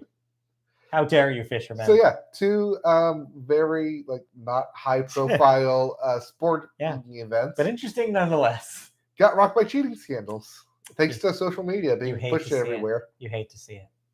All right, let's move on to the world of football. A football legend, Terry Bradshaw, Titan icon. Has announced cancer diagnosis. Yeah, surprise announcement during this past Sunday show that he's been diagnosed with cancer. Yeah, it's a sad one. Is he going to continue? He's going to try. Yeah. He's going to try to continue casting. Well, yes. I mean, he's only works the 1 day a week. Right. But yeah, that's just never. You never want to hear that, especially for somebody who is getting older. Yes. It's definitely not a great time. It's never a great time for cancer, but especially not now. So yeah, this is sad, and yeah, our thoughts go out to him and his family in this what must be an incredibly difficult time. Mm-hmm. Meanwhile, speaking of incredibly difficult times, concussions—they're no fun, and the NFL Players Association has finally agreed to more protocol changes around concussions. This follows the recent events. Yes. What's it? How do you say his last name? Tua Tagovailoa. Yeah, what he said. Yeah, Tua tongue-tied yes, a lot. Yeah, exactly. So I listened to a podcast that described what happened, so I know what happened. Oh, you didn't see what happened? I did not see it, thank God. Oh, my God. It sounds rough. It was terrible. It looked like there was a compound concussion because there was he had already received a concussion. So that's what they're changing, Yeah. is that the previous week, in week 3, he suffered a concussion. Right. No, he was not diagnosed with a concussion. Right. He got hit hard, And, walked up, was wobbly, sat out 2 plays, and then came back in. Yeah. Should have come back in. Went through the week, went through a concussion protocol doctor who said he was fine, didn't charge him with a concussion, came out into the week 4 game on Thursday on little rest, on 3 days rest, and took a hit, fell down, hit his head against the turf, and immediately froze up, arms in the air. Yeah. You never want to see that. It's scary. So as a result, this past week and then this week, the NFL is on high alert for concussion and concussion-like symptoms, and they have agreed to change their protocol. Like, I'm glad that they're taking these moves, but it really reeks of too little, too late. Yes. There are players. I mean, there's been documentaries about the subject. The CTE. Yeah. There's been like countless stories of countless football players over the decades living with terrible concussions because of the sport. It's just so the impacts can be so dramatic and so violent that like some of these players don't recover ever from the effects that they take from these concussions. So anything the Players Association in the league can do to prevent this from happening to future players, absolutely needed, absolutely crucial. But man, this is way too late. It's like I'm glad and happy that they're making these moves, but it just sucks. In order to make those moves, something has to happen to someone. Yeah. I mean, yeah, it's just the sport needs to really think about how they're treating their players in general, and that's why the NFLPA's come out and changed their protocol, and then calling on the NFL proper to do something as well. I really hope they do, because you do not want to see something like that happen on television. It's disgusting. It's depressing. It's disappointing. It's all of those things, and like I just hope that anybody who is involved in these and like has these things happen to them recover and get in, because it's brutal. Anyway, so that was sad to see, but at least they're making some sort of policy change. Moving on, as you mentioned earlier, new sports are in the horizon. If you are a hockey or basketball fan, don't worry, your seasons are right around the corner. The NHL hockey season is in its preseason right now, but proper season will start on the 11th of this month, so just a few days away. And then basketball season, the NBA will begin on October 18th, so just a week away. Yeah, so hockey begins this upcoming Tuesday, and then the following Tuesday, the NBA season officially tips off. So friend of the show, Christy, and I were going to, our plan was we were going to start watching basketball. Right. She's now backed off of that a little bit. Oh, no. When we talked about it last, she was like, I don't know if I want to do that anymore. I might still do it. If I can figure out a reliable way to get it, like to watch games. Bucks. Yeah, I might try. Okay. But we'll see. I don't even know if that's the team that I'm going to pick. Maybe I'll have to think about a team that I want to watch. We'll see. Anyways. Pelicans. You think I should go all in on the Pelicans? Yeah. Yeah, why? Why? Sell me on the Pelicans. Zion Williamson. All right. I've heard that name. Yes. Former first-round pick, basically Baby Shaq. 2.0 because big baby Glenn Davis was Baby Shaq. Okay. But Zion may... NBA wants him to be the face of the league once LeBron finally retires. Because he's very outgoing and boisterous, unlike Giannis Antetokounmpo. Right. And also Steph Curry's getting old, so don't be a Warriors fan. So he's not nice. Well, Speaking of Warriors, Draymond Green, hold back your punches. Yeah, what are you doing? I don't like any of the California teams, really. That's fair. Yeah, I don't like the Lakers because they won too many times. I don't like the Warriors because they won too many times. No one cares about the Sacramento Kings. Right. Speaking of the Kings, the Sacramento Kings are now the sports team with the biggest drought in sports history now that the Mariners made it to the playoffs. So maybe it's the time for the Sacramento Kings. Hey, if you get it now, can't be a bandwagoner. Strike while the iron is hot, Sacramento Kings. Anyways, that'd be really funny if I got all in on the Sacramento Kings. Yeah, be rooting for a different kind of Kings. Yeah, the different Kings. Yes. Anyway, so yeah, Kings and Kings will start their games very soon. Yeah. Anyway, let's move on to television news proper. Now, unless there's anything in sports we need to address. I don't think so. Nope. Checks notes. Nope. Nope. All right, let's move on to television news. We start with the Animation Guild. This is kind of a recurring story here on the podcast. We've been talking about the Animation Guild's struggles over the last couple of years since the pandemic started. Well, a group of unionizing production workers at the Bob's Burgers and Central Park studio Bento Box Entertainment was voluntarily recognized after a third-party arbitrator completed a card check on September 30th. The bargaining unit of 100 workers includes those in audio coordination, development and design supervision jobs, digital supervision, writer's assistant jobs, and production coordinator roles, among others.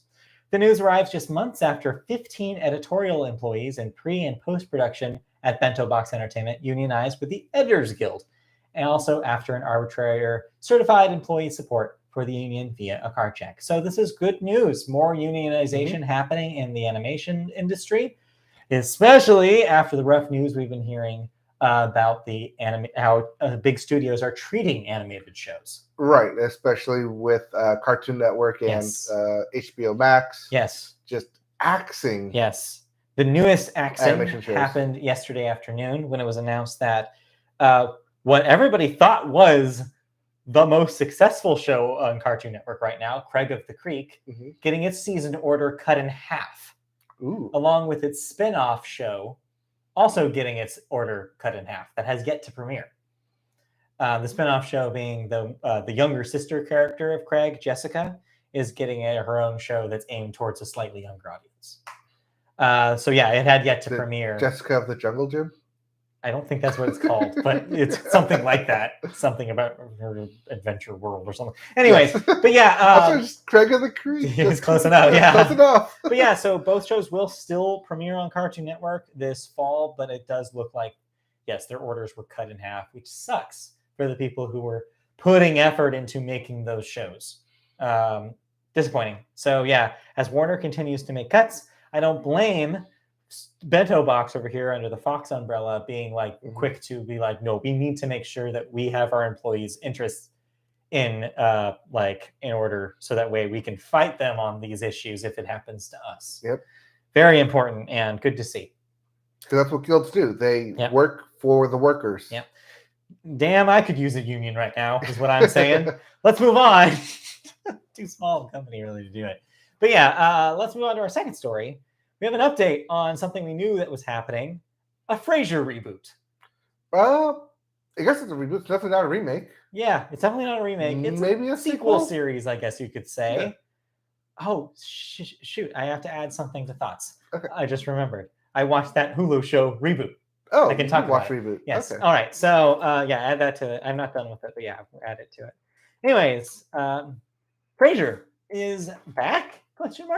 Paramount Plus has given a series green light to the multi-camera comedy, executive produced by Kelsey Grammer, who is reprising his signature character, psychiatrist turned radio host Frasier Crane.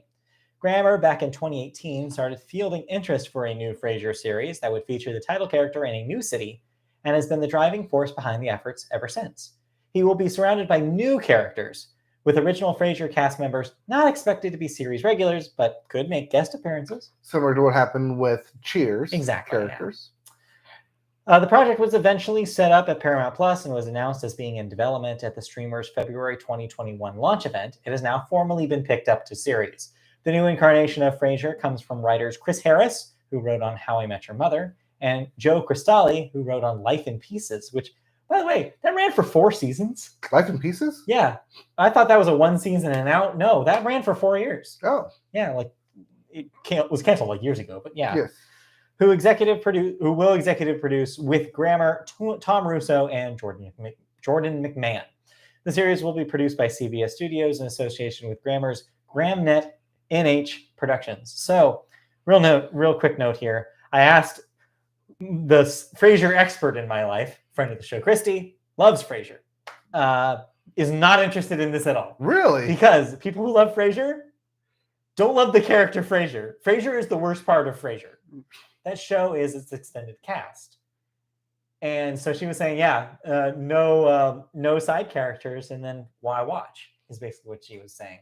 So I don't know how much interest Frasier reboot has beyond just people who still inexplicably like Kelsey Grammer. Kelsey Grammer has made a pretty good job of making himself an unlikable guy over the last decade. So I mean, Kelsey Grammer is just being Kelsey Grammer at this point, and I'm sure he's been smoozing some execs like, hey, remember when you used to watch Frasier and like it? Yeah. We can still do that. I still got it. I still got something left in the tank. See, I don't know if this is what people actually want from a Frasier reboot. But it's the people who are on Paramount Plus want. Yeah, maybe. The CBS crowd. Maybe so. But yeah, so it's kind of disappointing to see it come back in this form. Where's David Hyde Pierce? That's what everybody's asking. Everybody's always asking, where's David Hyde Pierce? Where is he? Somewhere. Somewhere. Anyways, I remember the last time I saw him in anything. Yeah, so I probably won't watch this when it comes out, but hey, it exists. Moving on. All right. Moving on. You watched some stuff. I watched some stuff. I actually want to start with the thing I mentioned because you're talking about a reboot. Yeah, I'm kind of excited to talk about this. I did not think I would like this. So Reboot is a Hulu show that is exactly what it sounds like. No, it's not the computer animated show from our childhood. No. That's a different reboot. This reboot is about a modern reboot, not too dissimilar to a Frasier reboot. The concept is a writer wants to revive a sitcom from a while ago. Think Full House, Fuller House. Exactly, on Hulu, on a streaming network, and modernize it for modern times and have all the original cast back. The fake sitcom in this world was a moderate success, and she thinks it'll be interesting to have a different take on it. Here's the twist, though. And they say, and this is a minor spoiler if you don't want to know anything about it going in, so just be warned. This happens at the end of the first episode, though, so it's not too much of a spoiler. The twist is that this person, this writer, she is actually the daughter of the creator of the original sitcom. A daughter who was disgusted that he wrote her out of basically a show that was supposed to depict his life. So the creator is basically writing is like, oh, this is basically me, the father character, and this is my funny sitcom life. But he notably in real life abandoned his daughter. Oh. And so she's mad and wants to write a sequel, like reboot series about him having to face that reality of meeting his estranged daughter again. And it's also a way for her in real life to meet her estranged father and confront him. So all this is happening. So you have that kind of layer. Then on top of that, you also have all these cast members from the original show 20 years later having to deal with their relationships, their modern relationships being different than what they used to be. Right. So you have drama between the cast members as well. And hilarity ensues. It is a comedy. It's a little with dramedy, like esque notes to it, but it doesn't get overwhelming. It's mostly a comedy. Half hour? Think the tone is it's half hour. Think the tone is somewhere between like a Arrested Development and a Veep. Okay. It's got because it's about television production. It's got dashes of 30 Rock at times. It's got dashes of BoJack Horseman a little bit because it's also about like washed up sitcom stars from 20 years ago. So it's got a little bit of that vibe to it. Also expect some of the same kind of inside baseball Hollywood jokes. You keep saying from 20 years ago, like, oh yeah, that's from the 90s. No, 2001, 2002. That's early 2000s. Where this show lands. And yeah. It feels like that. This is not a Full House. This show feels like a Fox show from 2001. That's what the kind they're going for. And yeah, I'm liking it more than I thought. It's funny. The jokes really hit. The writer character is played by Rachel Bloom, post Crazy Ex-Girlfriend, and she's really good in it. The casting is pretty apt. Keegan-Michael Key is the lead dad in it in the sitcom. He's really good. Really good casting. Really fun show. Paul Reiser is the aging creator of the original show. It's weird to see old Paul Reiser. Yeah, but it works. It's fun. It's a fun dynamic. I like the characters and I like their dynamic together.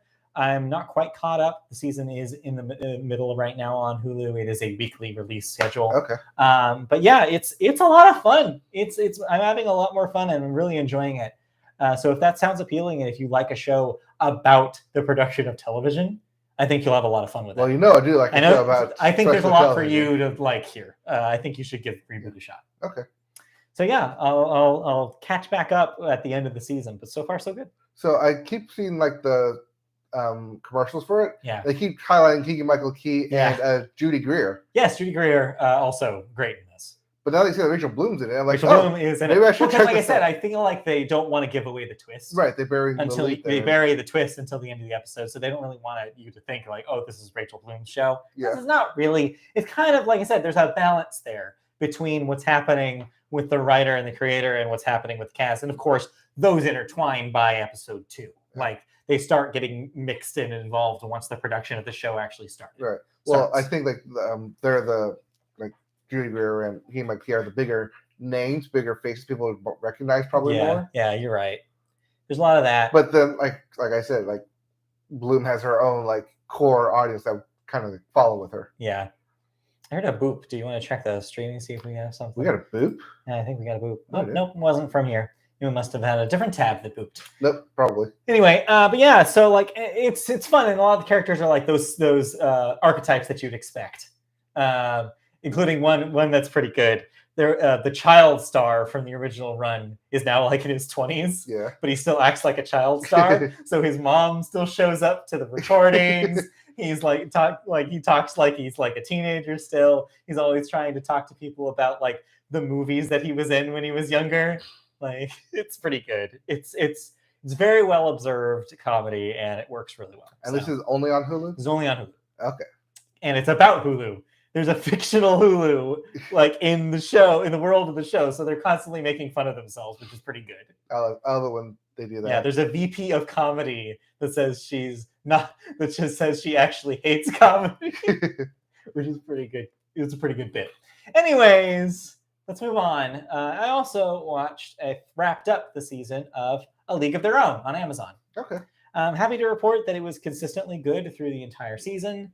There were only 8 episodes. It was a pretty quick watch, even though they got to an hour length in the second half. It was a lot of good. It was a lot of fun. Very, very gay. Yeah? Yeah, so they take like something that was not addressed at all in the film and go and make that its entire reason to exist. This show is explicitly about the relationships that these women have with each other. And it's very much about a commentary about what it was to be gay, specifically in the era of the 1940s. How you had to cover it up, how you had to hide, how you had to make up like lies around it, and also about race. There are some prominently featured Black characters that have to figure out how to get jobs, how to play baseball at all in that atmosphere, in which being a woman and being a woman of color makes it doubly hard for you to live your dream if you want to pitch or if you want to play at all, like, or get a job in a factory, stuff like that. It does a really good job of feeling like a modern show while at the same time being firmly in that time. Your mileage may vary on that. And why I say that is because friend of the show, Christy, had a problem with that tone. She didn't like how the dialogue was fairly modern, not necessarily modern lingo, but was structured in a way that people definitely did not talk in the 1940s. And also the soundtrack does kind of expand beyond the 40s as well. You're getting songs from the 60s, 70s, beyond, and that also kind of rubbed her the wrong way. It's because she was saying, comparing it to a show that we talked about earlier this year, Dickinson, which fully just goes to we're modernizing everything about this. This doesn't commit all the way like Dickinson does, and so she wanted to kind of pick a lane. And it doesn't. So she doesn't have a problem with the content of like what they're addressing. It's it's the writing of it. Yeah, the writing of it just feels more of like a modern approach, stuff that would be phrased differently if they were actually characters from the 1940s. It doesn't bug me as much. I didn't have a problem with it. But yeah, I thought for the most part, it was pretty confident in its approach, in approaching these of its time subject matter and of its time kind of characters with kind of modern accoutrement on the edges. I kind of thought it worked. I think that there is even more runway for them to do more with it. If they only do give the one season, though, there is some finality to the final. To the finale, and like I'd be okay with it if it does end here, but I could honestly see them keep going, go tell stories about being on a women's baseball team beyond the movie. That being said, it didn't last very long in actual real life history, so there is going to be a final point at some point. It only went out for like 3 years. Yeah, during the war, and so like there's only so much they can do with it. But the way that they portrayed the characters, I thought was excellently done. I thought that it was a fun show overall and a good time. So yeah, if you have Amazon, it's probably the best thing I've seen on Amazon. That's for sure. So yeah, check it out. It's definitely been on my watch list. Yeah, but yes, especially if you're interested in seeing a lot of lesbian content. I was trying to avoid something that sounded a little skeezy. No, I mean representation is the word I was looking for. Stories about lesbians from the 1940s is definitely, this is one of the better versions of that I've seen. So there you go. Leave it around. Check it out. All right. But that's pretty much it. Great British Bake Off keeps happening. Okay. So that's kind of where we're at right now. Good Doctor premiered this past week, and soapy drama. Yep, it's what you're there for. Especially when you open with, or you close the previous season with a shooting, so it comes up with we don't know who lives or who dies, right, kind of thing, which, give it to ABC to constantly do that every third season to like possibly shake up the cast, and then immediately open the season with the recitement of the Hippocratic Oath to do no harm. And be like, do we save the shooter or do we save like our doctor, even though like saving the shooter is the easier route, but saving our doctor may or may not work. Oh boy, it's a lot. Yeah, it's a lot. Just the added layers of soapy drama, which is like, I don't have a whole lot of drama in my life, not to brag, but that's where I get my drama from. Right. We'll see. Yeah, but it's more added stories to people who like those over dramatic stories. Super drama. Super drama. It is super drama. All right. Let's move on. Cancellations and renewals is next. Yeah. So what am I no longer watching? You have to say the line. All right, what am I no longer watching? Netflix has canceled Firefly Lane after 2 seasons. Prime Video is bringing back Outer Range for a 2nd season. Hulu giving a 5th season to Solar Opposites. Prime Video bringing back Legend of Vox Machina for a 3rd season. Is it Machina? Machina? I don't know. Whatever. Fox, before its premiere, renewing Crapopolis for a 2nd season. That is Dan Harmon's animated show. Also, I guess there's some sort of NFT push for this. I don't know. It's stupid. Is this a separate NFT show from Seth Green's monkey thing? Yes, different. Also of note about Crapopolis is that this is actually the first animated show that Fox wholly owns. They do not. I know. How did it take 20 years, 25 years, 30 years for them to do this? But yes, every single animated show that's premiered on Fox up until this point has been a co-production deal. Mm-hmm. This is not. This is a fully owned Fox show. Maybe that's why they're doubling down before its premiere. That's probably why they're doubling down on it. So before anybody's even seen it. Yep. So we'll see how Crapopolis turns out. Let's move on to deaths. We have a few this week. First up, Sacheen Littlefeather, age 75, civil rights activist and actress, was in such things as Johnny Firecloud and Winterhawk. Native American, I should mention, Yes. was the person who declined the Best Actor award on Marlon Brando's behalf at the 1973 Academy Awards. Yeah, at the time it was seen as like something a lot of people poked fun at. I think over time we've now realized like, oh shit, no, Marlon Brando was serious. Yeah. And Sacheen Littlefeather was serious, and this was not funny. But yeah, no, definitely an important Native American activist and civil rights activist. So yeah, very important. Yeah, will be missed. Moving on, the country music world was saddened this week with the death of Loretta Lynn at age 90. Hall of Fame country singer-songwriter, famous for Coal Miner's Daughter, You Ain't Woman Enough to Take My Man, The Pill, famous songs. Grammy winner in 1972, 2004, and 2010. So multiple Grammys to her name, a legend in the business, as you said, very close with a lot of people in the country music world, like your Alan Jacksons. I think she's on a puzzle that I have back there. Oh, she's on a puzzle. She made it on a puzzle. Yeah. So yeah, definitely a storied like when I went to visit Nashville earlier this year, a lot of Loretta Lynn everywhere. Oh, absolutely. And what a story too. She wasn't famous until her mid-30s. As the song says, she was just a coal miner's daughter who ended up making a country career in the later half of her life. So there's still time. There's still time. Yeah, like let that hearten you that if you're not famous yet, you still have time. You can have a Loretta Lynn style career awaiting you. So who knows?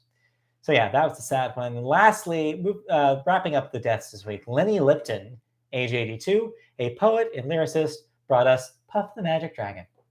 I think he's the poet for Puff the Magic Dragon, not the actual lyricist. So there you go. Puff the Magic Dragon. Yes, that's all. Let's move on to our last segment, which is movies. Last but not least, I should say, we always start movies with the weekend box office numbers.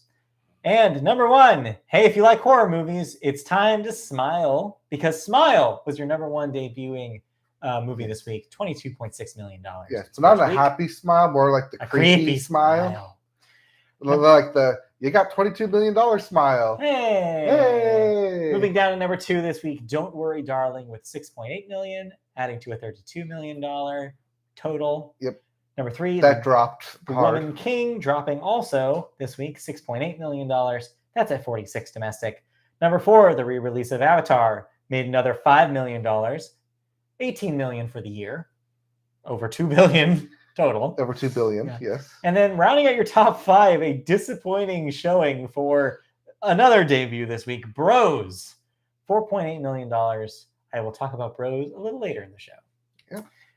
For now, upcoming this week, the release week for the 14th, guess what? It is Halloween time, and that means another Halloween movie in the Halloween franchise. Halloween. This is the final one, though. Yes, because it's called Halloween Ends. Yes. So there you go. So this is the end of the trilogy that started a couple years back with Halloween the reboot. Yeah, Halloween Kills. Yes, and now Halloween Ends. This will be available on Peacock to stream, so I'll probably watch it there and give my thoughts on it next week. We'll talk about when Halloween ends before Halloween even starts. Might do a triple feature. Whoa, triple feature. I don't know. Depends if I have time. Probably not, but that's a lot of Halloween to watch. So we'll see. That's your new release this week. Moving on to movie news. Hey, remember Rust? That troubled production that had the shooting on site? With Alec Baldwin? Yes. Well, Rust Movie Productions LLC and its Rust star and producer Alec Baldwin have reached a settlement with the estate of late cinematographer Halyna Hutchins, who unfortunately died after the shooting. As part of the piece, her husband, Matthew Hutchins, will executive produce Rust, which will return to production in January 2023 with the original cast. The Hutchins family had filed a wrongful death lawsuit back in February 15th over the shooting of Hutchins that occurred on the set of the Western in October 21st, 2021. Just about a year ago. Yeah. When Baldwin discharged a prop gun after being informed by the production assistant director, David Halls, that the weapon was, quote, cold. Close to a year since the tragic incident occurred, the Santa Fe Sheriff's Office has yet to charge anyone. OSHA fined Rust Productions, LLC, a maximum allowable $136,793 after a 6-month investigation that found a, quote, willful and serious, unquote, violation of workplace safety procedures. So yeah, we already kind of said our piece about, workplace safety and all that stuff. It is interesting here that they did not end up charging anyone because, again, like we said back then, a lot of people's hands were in this and a lot of different bad things happened on the set. So no single person is necessarily to blame here, but they all needed to figure out better precautionary strategies. However, I will tell you from personal experience, this event has made ripples through the entire entertainment field. And I say that because Christy and I this week saw a live production of Oklahoma at the Amundsen Theater in Los Angeles on Thursday night. And in the beginning of the show, the announcer specifically had to say, the firearms used in this production are prop guns. There's no live ammunition anywhere in the theater, because that's what you have to say now. Because this event has now made everybody super cognizant about prop guns being loaded. It's scary. So yeah, so it's it's good to know that now people are thinking about it and it's front of mind. So yeah, I don't know if this is enough for the estate and the family to get that production credit. It will eventually lead to money, which is good. But yeah, geez, what a messy wrap up for what has been a messy story. Just this chapter has come to an end. Yeah. The movie's still going to get made, still going to come out. Yeah. They said that they wanted to help finish the film as a legacy to Hannah Hutchins, because she did work on the film. She did put time, effort, part of her life into the film. So They want to help complete the film as part of her legacy. It's just unfortunate for anyone involved in this movie because it's always going to be tainted with the shadow of this event. Yeah. You can't get away from it. It'll be interesting to see how many people do come back to the production of it, because it has been it'll be 14 months since they halted production. Yeah. So it's rough. But we'll see what happens when the movie actually releases. Yeah. As we said before, when this actually happened, should it ever come out, it may end up being one of the curiosity things that people want to watch. But not for a good reason. Yeah. Similar to how Don't Worry Darling was more infamous than famous when it was. And the box office is showing for it. It's true. Let's move on to our second story here. Hey, let's keep talking about guilds, because here's something else happening. The Writers Guild. The Writers Guild has won a dispute involving a feature film writer's right to reacquire his original unproduced script that the guild says, quote, paves the way for more similar rulings, unquote. The arbitrator's ruling in that case follows a recent landmark self-dealing arbitration against Netflix that the guild says will result in hundreds of writers on more than 100 Netflix theatrical films receiving an additional $42 million in underpaid residuals, and the settlement of similar arbitration against Amazon, in which the WGA has collected more than $4 million in underpaid residuals and interest on dozens of films produced or acquired by the studio. In the latest win, in the case of a writer reacquiring their unproduced original script, the WGA West says that, quote, not only is the award a win for the screenwriter, but the ruling is helpful to all screenwriters seeking to reacquire an unproduced script by clarifying that certain actions by the production company simply aren't enough to put a script in active development in order to avoid the reacquisition process. Procedures for reacquisition contained in the Guild's minimum basic agreement state that, quote, at any time during the 2-year period immediately following expiration of the production company's 5-year period within which to actively develop the material, the writer may notify the company in writing of the writer's intent to reacquire the material. So, in a parallel almost to the songwriting masters discussion, here you have screenwriters that are like, I made a deal with a studio. They said they were going to work on my script. The studio bought the script. They said they were going to turn it into a feature film. And they sat on it. 5 years later, there's still no feature from it.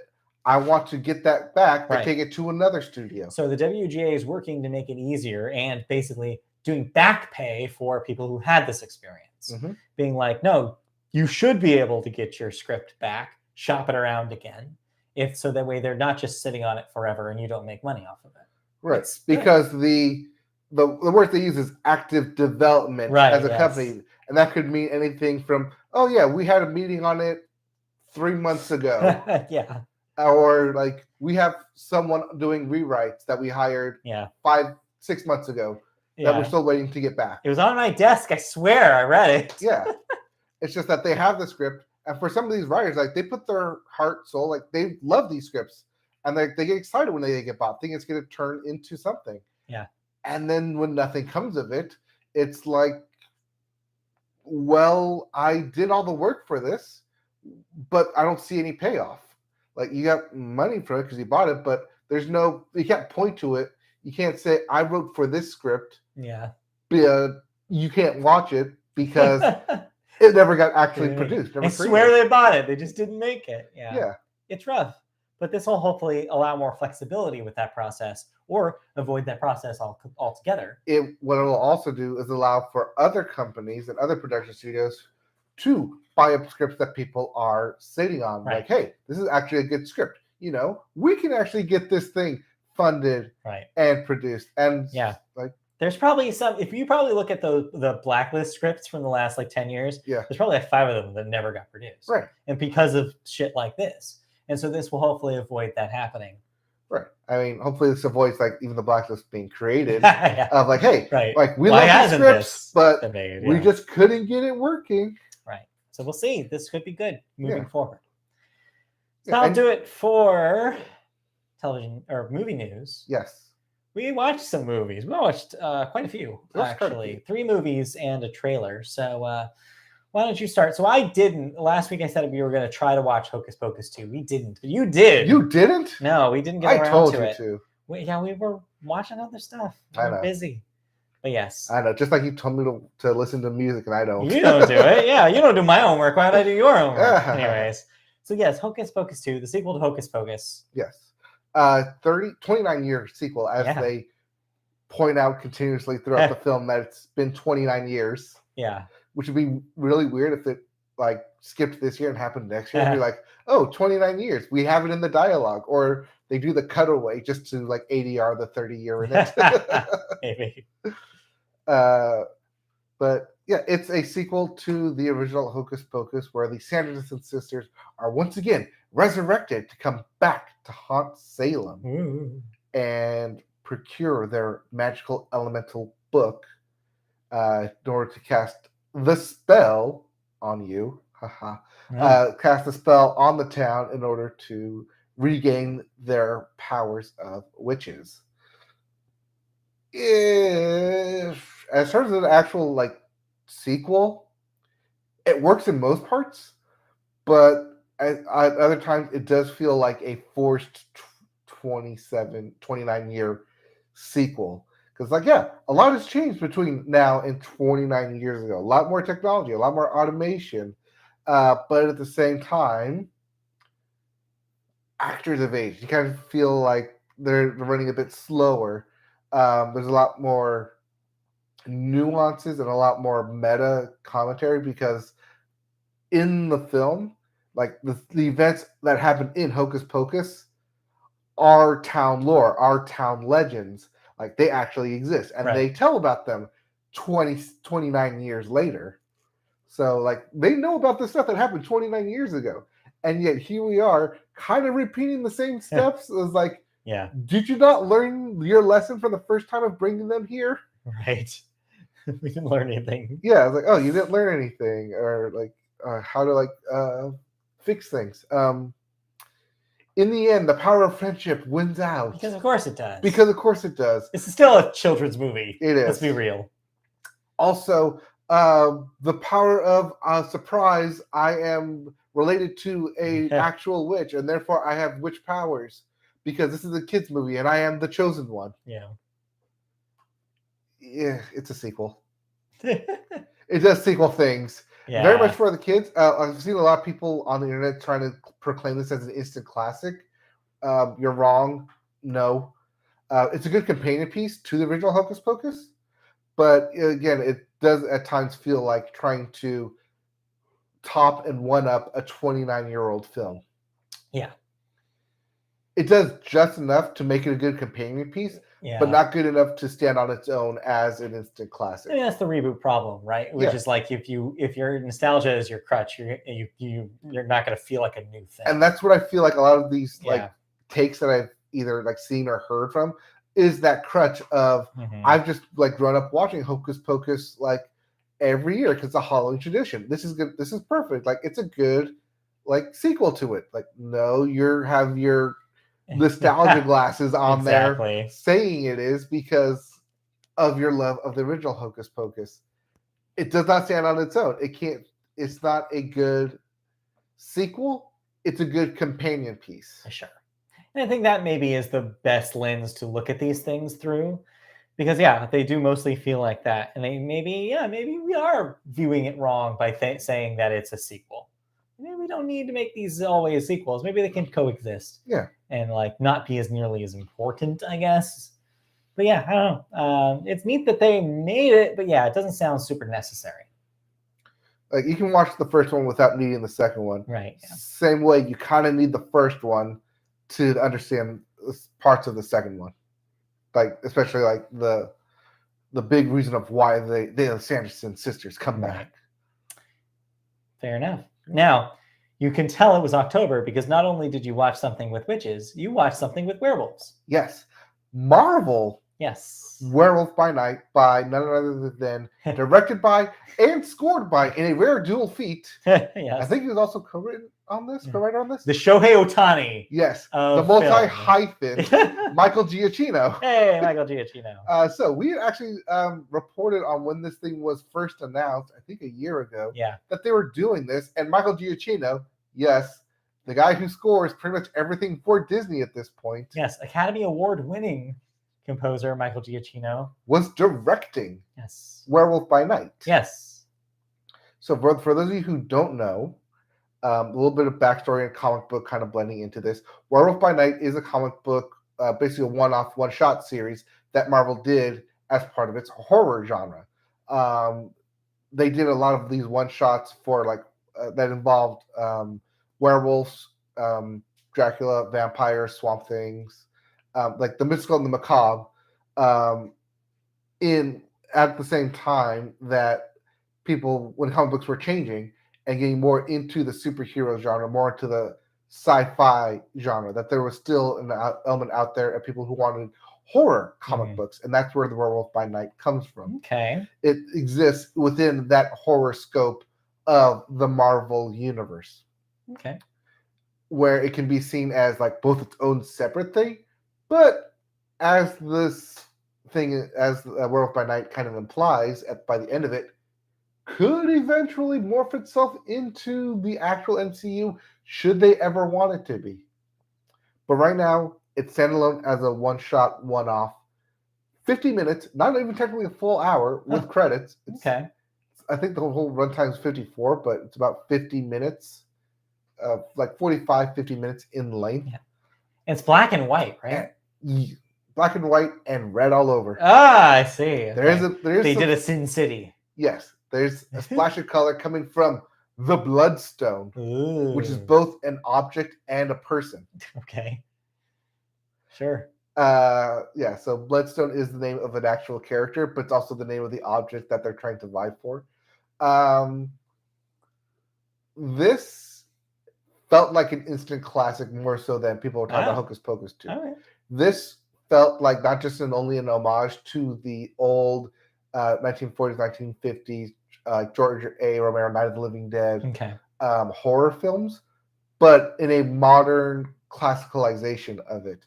It's very homagey to it, but also pays respect to not just like the film techniques that were used back then, but also in like the animation, the animatronics, the setup, the set design, props, all of kind of that kind of lore, that kind of being. Okay, all right. It takes place in one night, hence the Werewolf by Night kind of feature, where there are several monster hunters gather for the death of one Ulysses Bloodstone.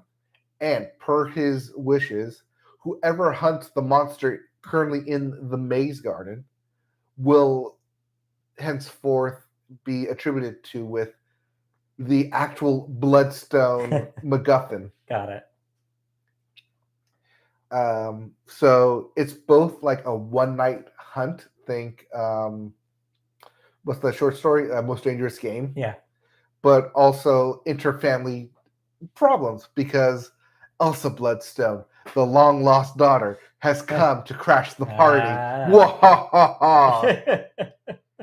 And yes, me doing that is both like over the top, but also there is a bit of a narrator in the beginning to set this up, kind of kind of like a la what am I thinking of? Oh God, what's his name? David, not Price. Oh yeah, I know what you're. Vincent Price. Vincent Price. Yes. Like the Vincent Price of the Thriller video. Yeah. Yes. That kind of vibe. Yeah. That's fun. So because it's shot in black and white, it does harken to that. Mm-hmm. Because it's set in its own time period, you can watch this without like even knowing or caring anything else about Marvel. Okay. It's very standalone, and I can see myself watching this on a yearly basis as Halloween rolls around.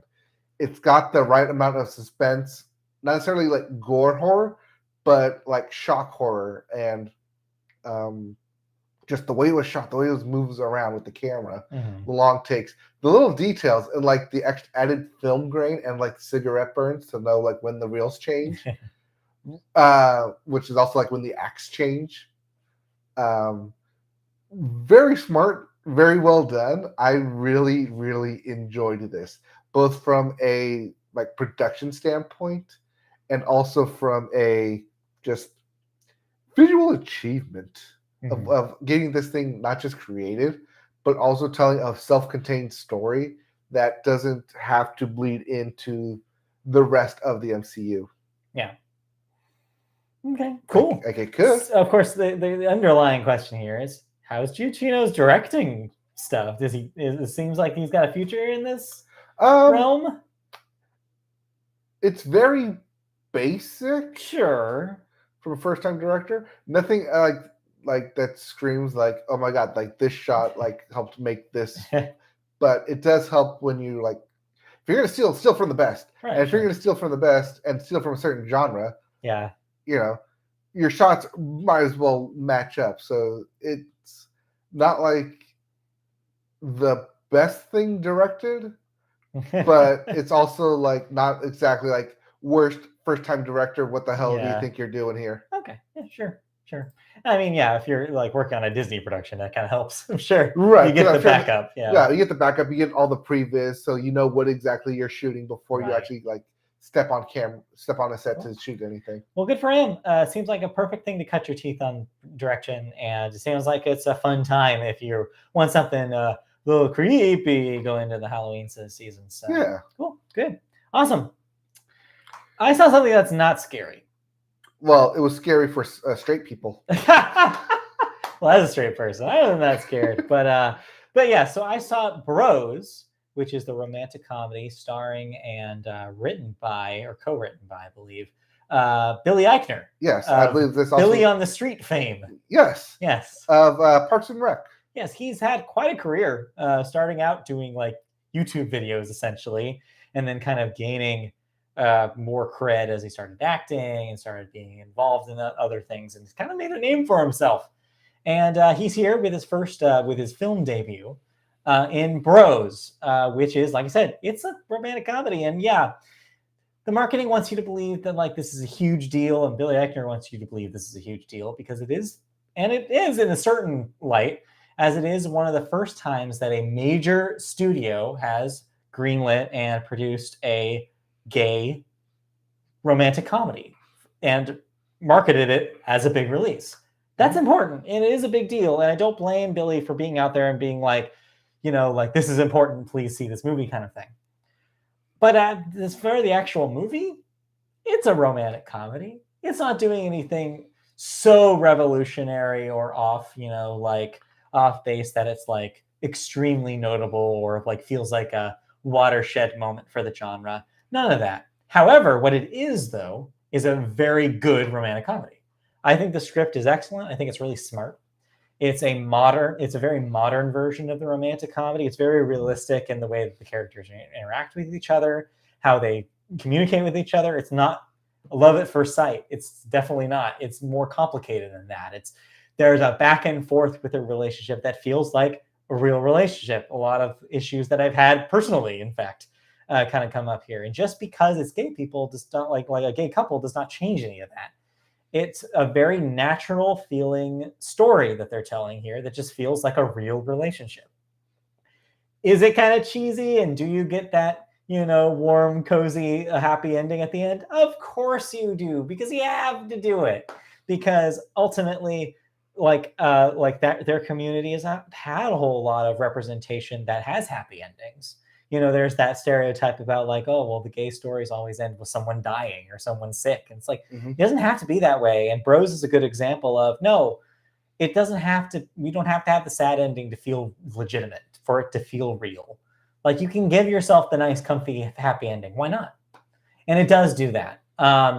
Billy Eichner is also the star here, and he does a fairly good job of being a leading guy. Do I think that maybe he leans a little too much in being the character Billy Eichner? Yes, absolutely. He's more or less the same kind of dude in everything that he's been in. You mean I wrote this for me to play myself? It does feel a little self-insert-y, which of course it does, because he's, the creative force behind it. And so, yeah, if you like that, but that means, though, if you like his style, then you're going to like this character, because he's basically playing who he always plays. It reminded me especially of his character from Difficult People, that Hulu show. It's very much kind of the same idea. But yeah, so, but it's fun and it's well made. It's got some really great jokes in it. And yeah, I think it's smart enough. Are we going to see this, nominated for screenplay at the Oscars? Probably not. It's probably not that great, like in the pantheon of romantic comedies, but it's definitely a solid movie. It's definitely much better than it could have been. In an alternate version of this could have been much worse. And it is disappointing to see it bomb so hard at the box office, because I do think that if more people were willing to give it a shot, it's a really funny, good time in the movies. And yeah, I think that more people should see it. I think it'll have a second life when it comes on streaming. I really think. I think people were going to word of mouth this thing later. It's sad that it didn't happen while it was in theaters. So expect this to be replayed on TV or streaming? Streaming, I think it'll definitely shine. I think that it will find its audience. It's just going to have it's unfortunately going to take time for it to find its audience. But I do think it's really well made, and I think I had a good time with it. Okay. So that's Bros. And then we also saw a trailer. This is a little crossover between the video game section. Yes, and this also kind of ties in with the fan question as well. Yes, it does. So we've talked for weeks about Super Mario Brothers movie that Nintendo is co-producing with Illumination, the Minions people. Well, we've finally seen the first footage of it in the trailer, the teaser trailer, I believe is what they're calling it. Yes. And yeah, we know what Chris Pratt's Mario sounds like. We know what Jack Black's Bowser sounds like. We got a snippet of Toad. Speaking of Keegan-Michael Key. Yep. Second time in this podcast. And yeah, we got to see kind of the overall look of this thing. And I was pleasantly surprised. I think it looks pretty nice. I like that it's kind of taking the world of the video game, specifically Super Mario Odyssey is I think what it looks closest to, and then making it look like if that world was in an Illumination movie. I think it works visually. It does have a crossover with Illumination, but that is to be expected. Yeah. Especially with the way of Mario looks. It does at times look like Fix-It Felix from Disney. I've seen that comparison, but hey, when Fix-It Felix was based on the character of Mario itself. Exactly. It's kind of it's yeah, what do you expect? It's life imitated art, and that art was brought to life. Well, it seems like what they did was they made the compromise between Mario's video game face and Chris Pratt. A little bit. Which is what you do in animation, always have. If you're voiced by a character, the animators naturally animate to the voice and or the facial expressions that the person's doing in the booth. And so you do see elements of Chris Pratt's performance probably in Mario's face, which means they had to change certain things. Though he looks pretty visibly like Mario. He doesn't look like not Mario. This is not a Sonic the Hedgehog scenario where it was look at that thing, Abomination. No, he looks fine. Although I did see a lot of people, I don't know who you are out there, comment on the lack of his ass. Mario's ass. Yes. So, and my joke has been the same joke a lot of people have made. Well, he's been butt stomping since 1996. That thing's gonna wear off if you do that too many times. Just flatten that thing. Just every time he lands. Anyways. Yes, for those of you who worry about what Mario's ass looks like, it's Mario's ass. Thinking about Mario's ass, exactly. Anyways, it looks like it will be fine. Also, the news came out this week that Jack Black's Bowser may or may not have like a song in the film, which, you get Jack Black, of course you want him to sing. Yes. Of course. So that sounds like that might be fun. Overall, I think what this will ultimately be is like, it'll be an Illumination movie that just happens to be about Mario and friends. Don't think it's going to be better than that. Don't think it's going to be bottom of the barrel trash. It's just going to be middle of the road family entertainment that'll be enjoyable for the Easter eggs in the background. I think that's what we're looking. You want to know what else is enjoyable? Middle of the road Illumination entertainment? Yes. Sing. Yes, exactly. And Sing too. Sure, I don't like those movies, but with the Mario stuff and being limited to the world of Mario, I think this might be the better version of that. If you have Jack Black singing, yeah, you think other people, he's going to want to sing something, right? Yeah, maybe.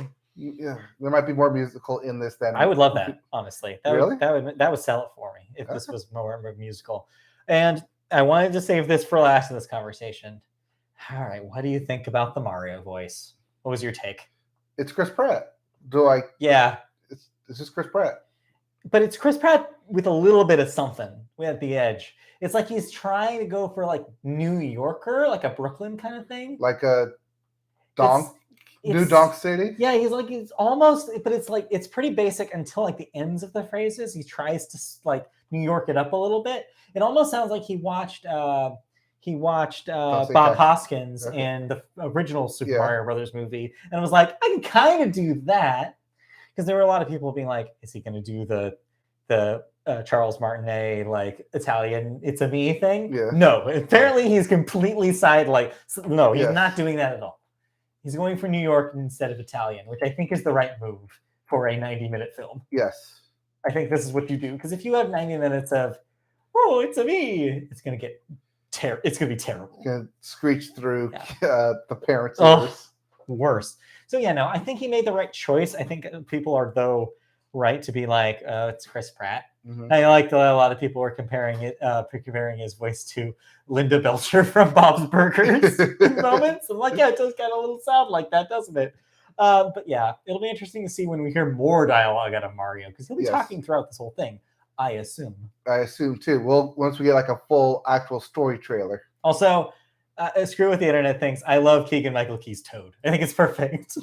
Should Toad speak full sentences? Probably not. But if a Toad did speak full sentences, that is what he would sound like. Anyways, I don't know. It looks fine. Is where I'm at. I think it looks fine. I think people who are saying it looks terrible are wrong. It looks like it's going to be exactly what Illumination makes, and that's fine. Yeah. All right, that wraps up the thoughts of movies, unless you watch anything else. Not in terms of movies, but as I mentioned, the Mario trailer does tie to the fan question. Yes, it does. We have a fan question again this week, thanks to our viewer, Rich. Again, thank you for a wonderful question. Hope this gets to you in time for today's podcast. It did just about a couple minutes before we went live, so thank you. I just wanted to ask you guys what franchise you would like to see make a return, whether it's a remaster, sequel, or resurrection.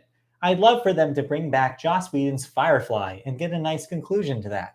I would love a sequel to Okami. And I don't know if this is a little dark, but I would love to see Nirvana, but with a still alive Kurt Cobain. But that might change how time works in terms of another one of my favorite bands, Foo Fighters. Thanks, guys, and I look forward to your reply. Thank you, Rich.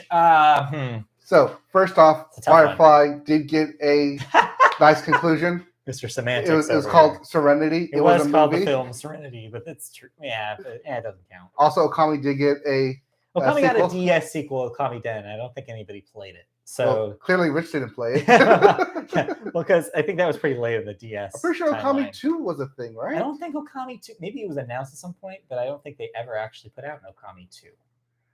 Yeah, you're right. I think that game was a really cool, like Zelda style game. I remember when the HD remaster came out, on PS4. That was a really cool moment, and I think that a lot of people were reminded of how cool that game is, and just the art style was just beautiful at the time, especially, and it still holds up. So I think that's a good idea. I like your ideas. I don't know about zombie Kurt Cobain though. I think that yeah, they could. I think that the living members of Nirvana could be Nirvana again, but I just don't think there's interest in it because of how much that was Kurt Cobain's statement. Yeah. Like it was so much of him was in that band. I don't think you do it. Now, if Kurt Cobain lived, though, I'm actually of the camp that I think that if he had lived, that third album that they were planning would have been completely different than what people were expecting. I think at the time after In Utero came out, I think that band was so in a different space. Like you even see it with the MTV Unplugged performance. Mm-hmm. Kurt was in a different space than he was writing In Utero. I think he was about to be in a very dark spot physically and emotionally. But he seemed to be exploring a lot of folk music. Like a lot of the covers he did in that concert were like very slower paced, kind of Americana, folksy leaning things. And so maybe that third record would not have sounded like Nirvana at all. So even if Nirvana had continued, I don't know if it would have been the same thing that maybe Nirvana fans wanted. But it's all speculation, honestly. I mean, on those fields, they could always do something like Queen did, where they had Adam Lambert to be the frontman, and they call them Queen with Adam Lambert. But again, Adam Lambert plus Queen. But again, I think Nirvana was so tied to Kurt's whole thing and identity that you can't revitalize it. Well, it's the same thing with Linkin Park and Chester Bennington. I think you're right. I don't think Linkin Park ever comes back for the same reason. Right. Because I think that those are two bands that are so identified with their lead that you can't have a second version. It just wouldn't work. Mm-hmm. But to answer the actual question here, I don't know what things bygone would you like to see return? Well, we are seeing another crack at a Super Mario Brothers film. This time by Illumination, right? In terms of like an actual a sequel or a resurrection of something that what's something you loved 15 years ago, 20 years ago that you would love to see them do again? Oh, I already got my answer with that, and that's Kingdom Hearts 3. I mean, that hasn't existed. This is that, like what's something that hasn't been rebooted? Right. It'd be. Oh, I know the obvious one. Bring back the Sly Cooper franchise. Oh yeah, that's a good one. That's the one that I see on the internet being talked about all the time. Of what happened to this? Because the way it ended with I think it was Sly Cooper 3, Thieves in Time, is that Sly Cooper was lost to time, and so hey, if Crash Bandicoot can come back with Crash Bandicoot 4, it's about time. Sly Cooper come back with Sly Cooper 4 and say it's about time as well. Right. Or it's about time Raccoon 2. Raccoon Cooey. Yeah. That's one that I always see floating around on the internet as it's a good one. It's a good one. It's a good idea. Those games were cool. Yeah. I had a couple game ones. We don't have to just do games, but I had a couple game ones. One's obscure and one not as obscure. I mean, I loved the Nintendo 64 game Tetris Sphere. Nobody knows what it is. Because Tetris is 2D. What do you mean a sphere? It was a Tetris game that took place on a sphere. Because, of course, it was the N64. They wanted to show off the 3D graphics. Yes. And so you're literally trying to make matches, but by drilling into the core of the sphere. It was really cool. It had a cool techno soundtrack. And this is 97, so you know what I mean when I say techno, actual techno. It was so cool. Yeah, look at some gameplay of this thing. But whenever I would have friends play it, they'd all be baffled by it. And I was the only person I knew that would actually know how to play it.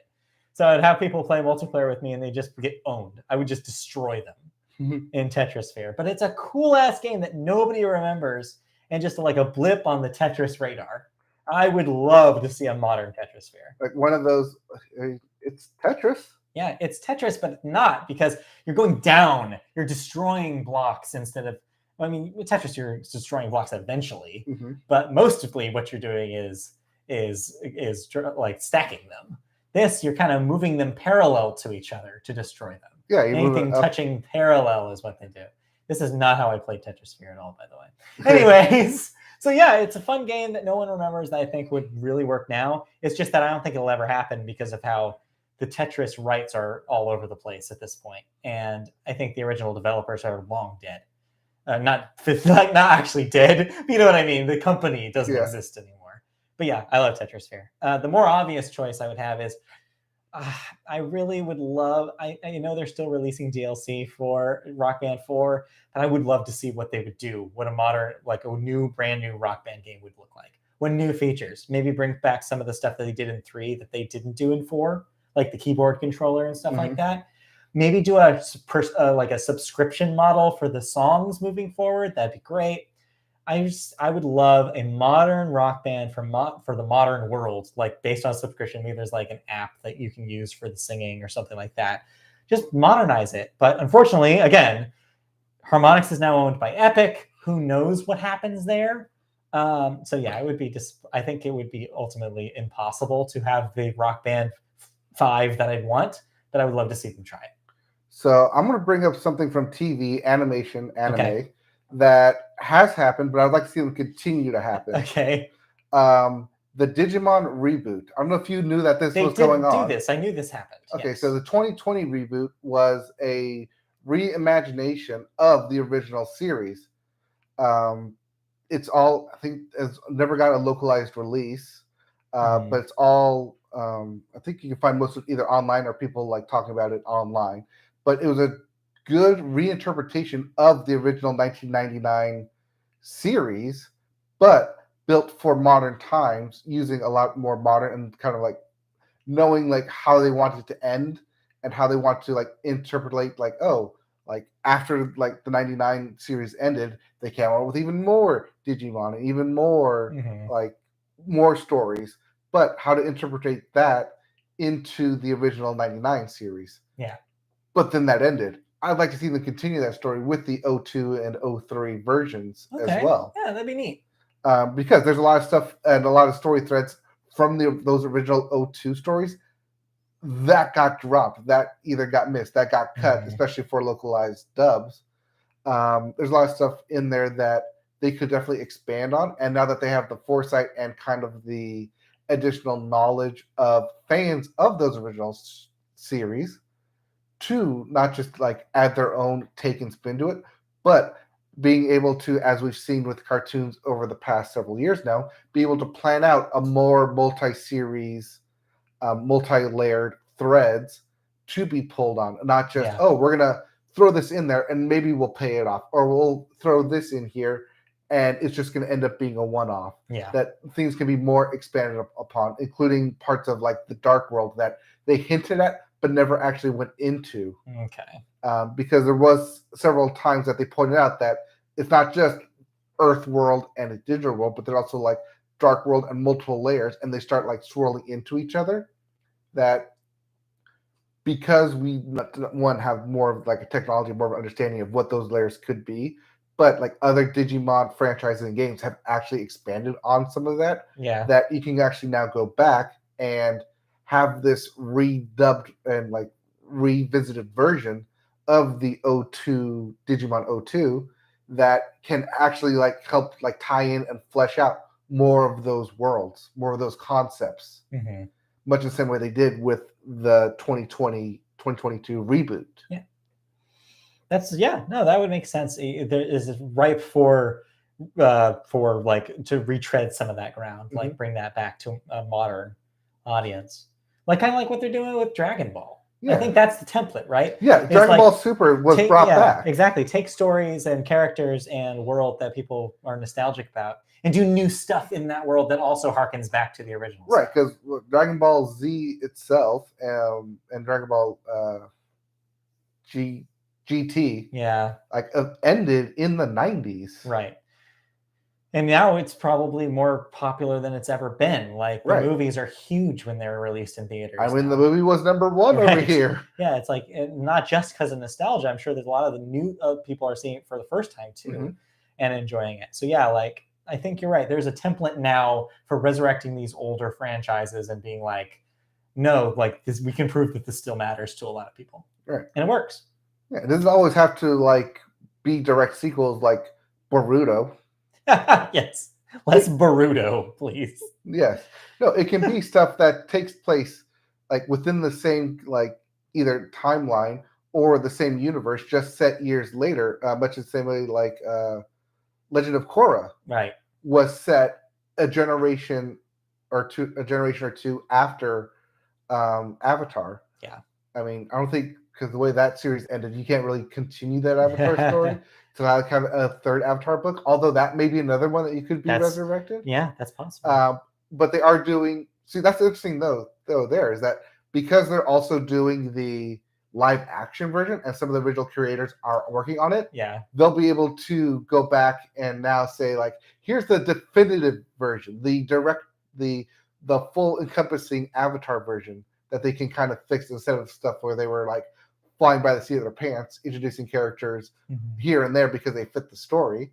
That now they can have with the live action version a more set in stone, like, oh, like here's the Bible that we have to adhere to, but because we know how the story ends, we can plant more seeds in the beginning to have better payoffs at the end. That's true.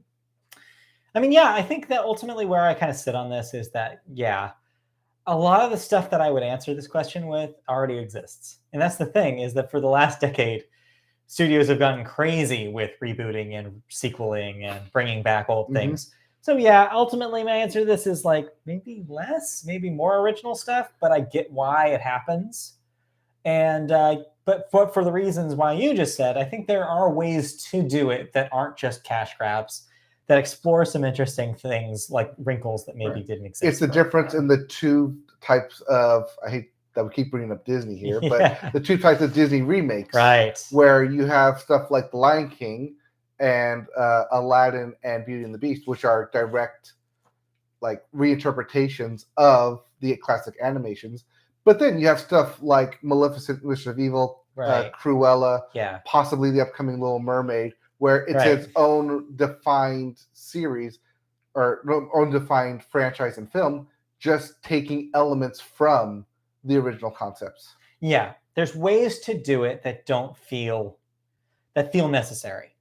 And there's ways to do it that feel totally unnecessary. Like we talked about with Hocus Pocus 2. Yes. So yeah, I think ultimately, yeah, if done well, I think they can be good. I think bringing back old stuff can work and be good and nostalgic in the good ways.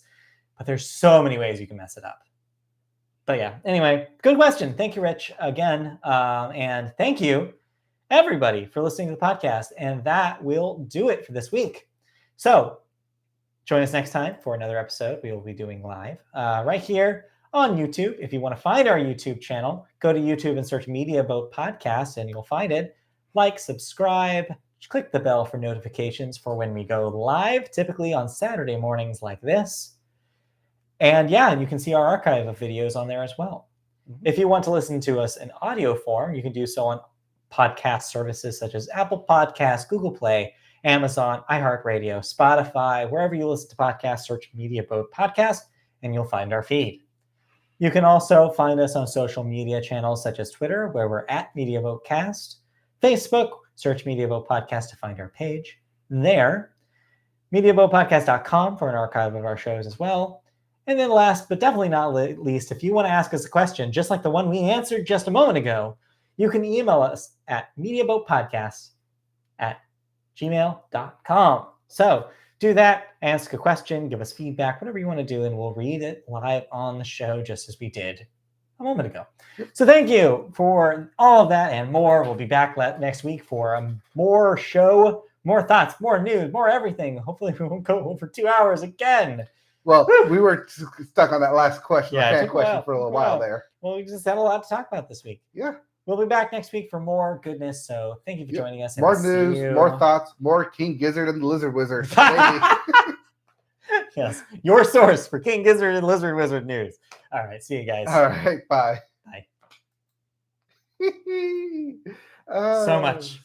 So many lizards. So many wizards. So much to talk about. So many gizzards. All right.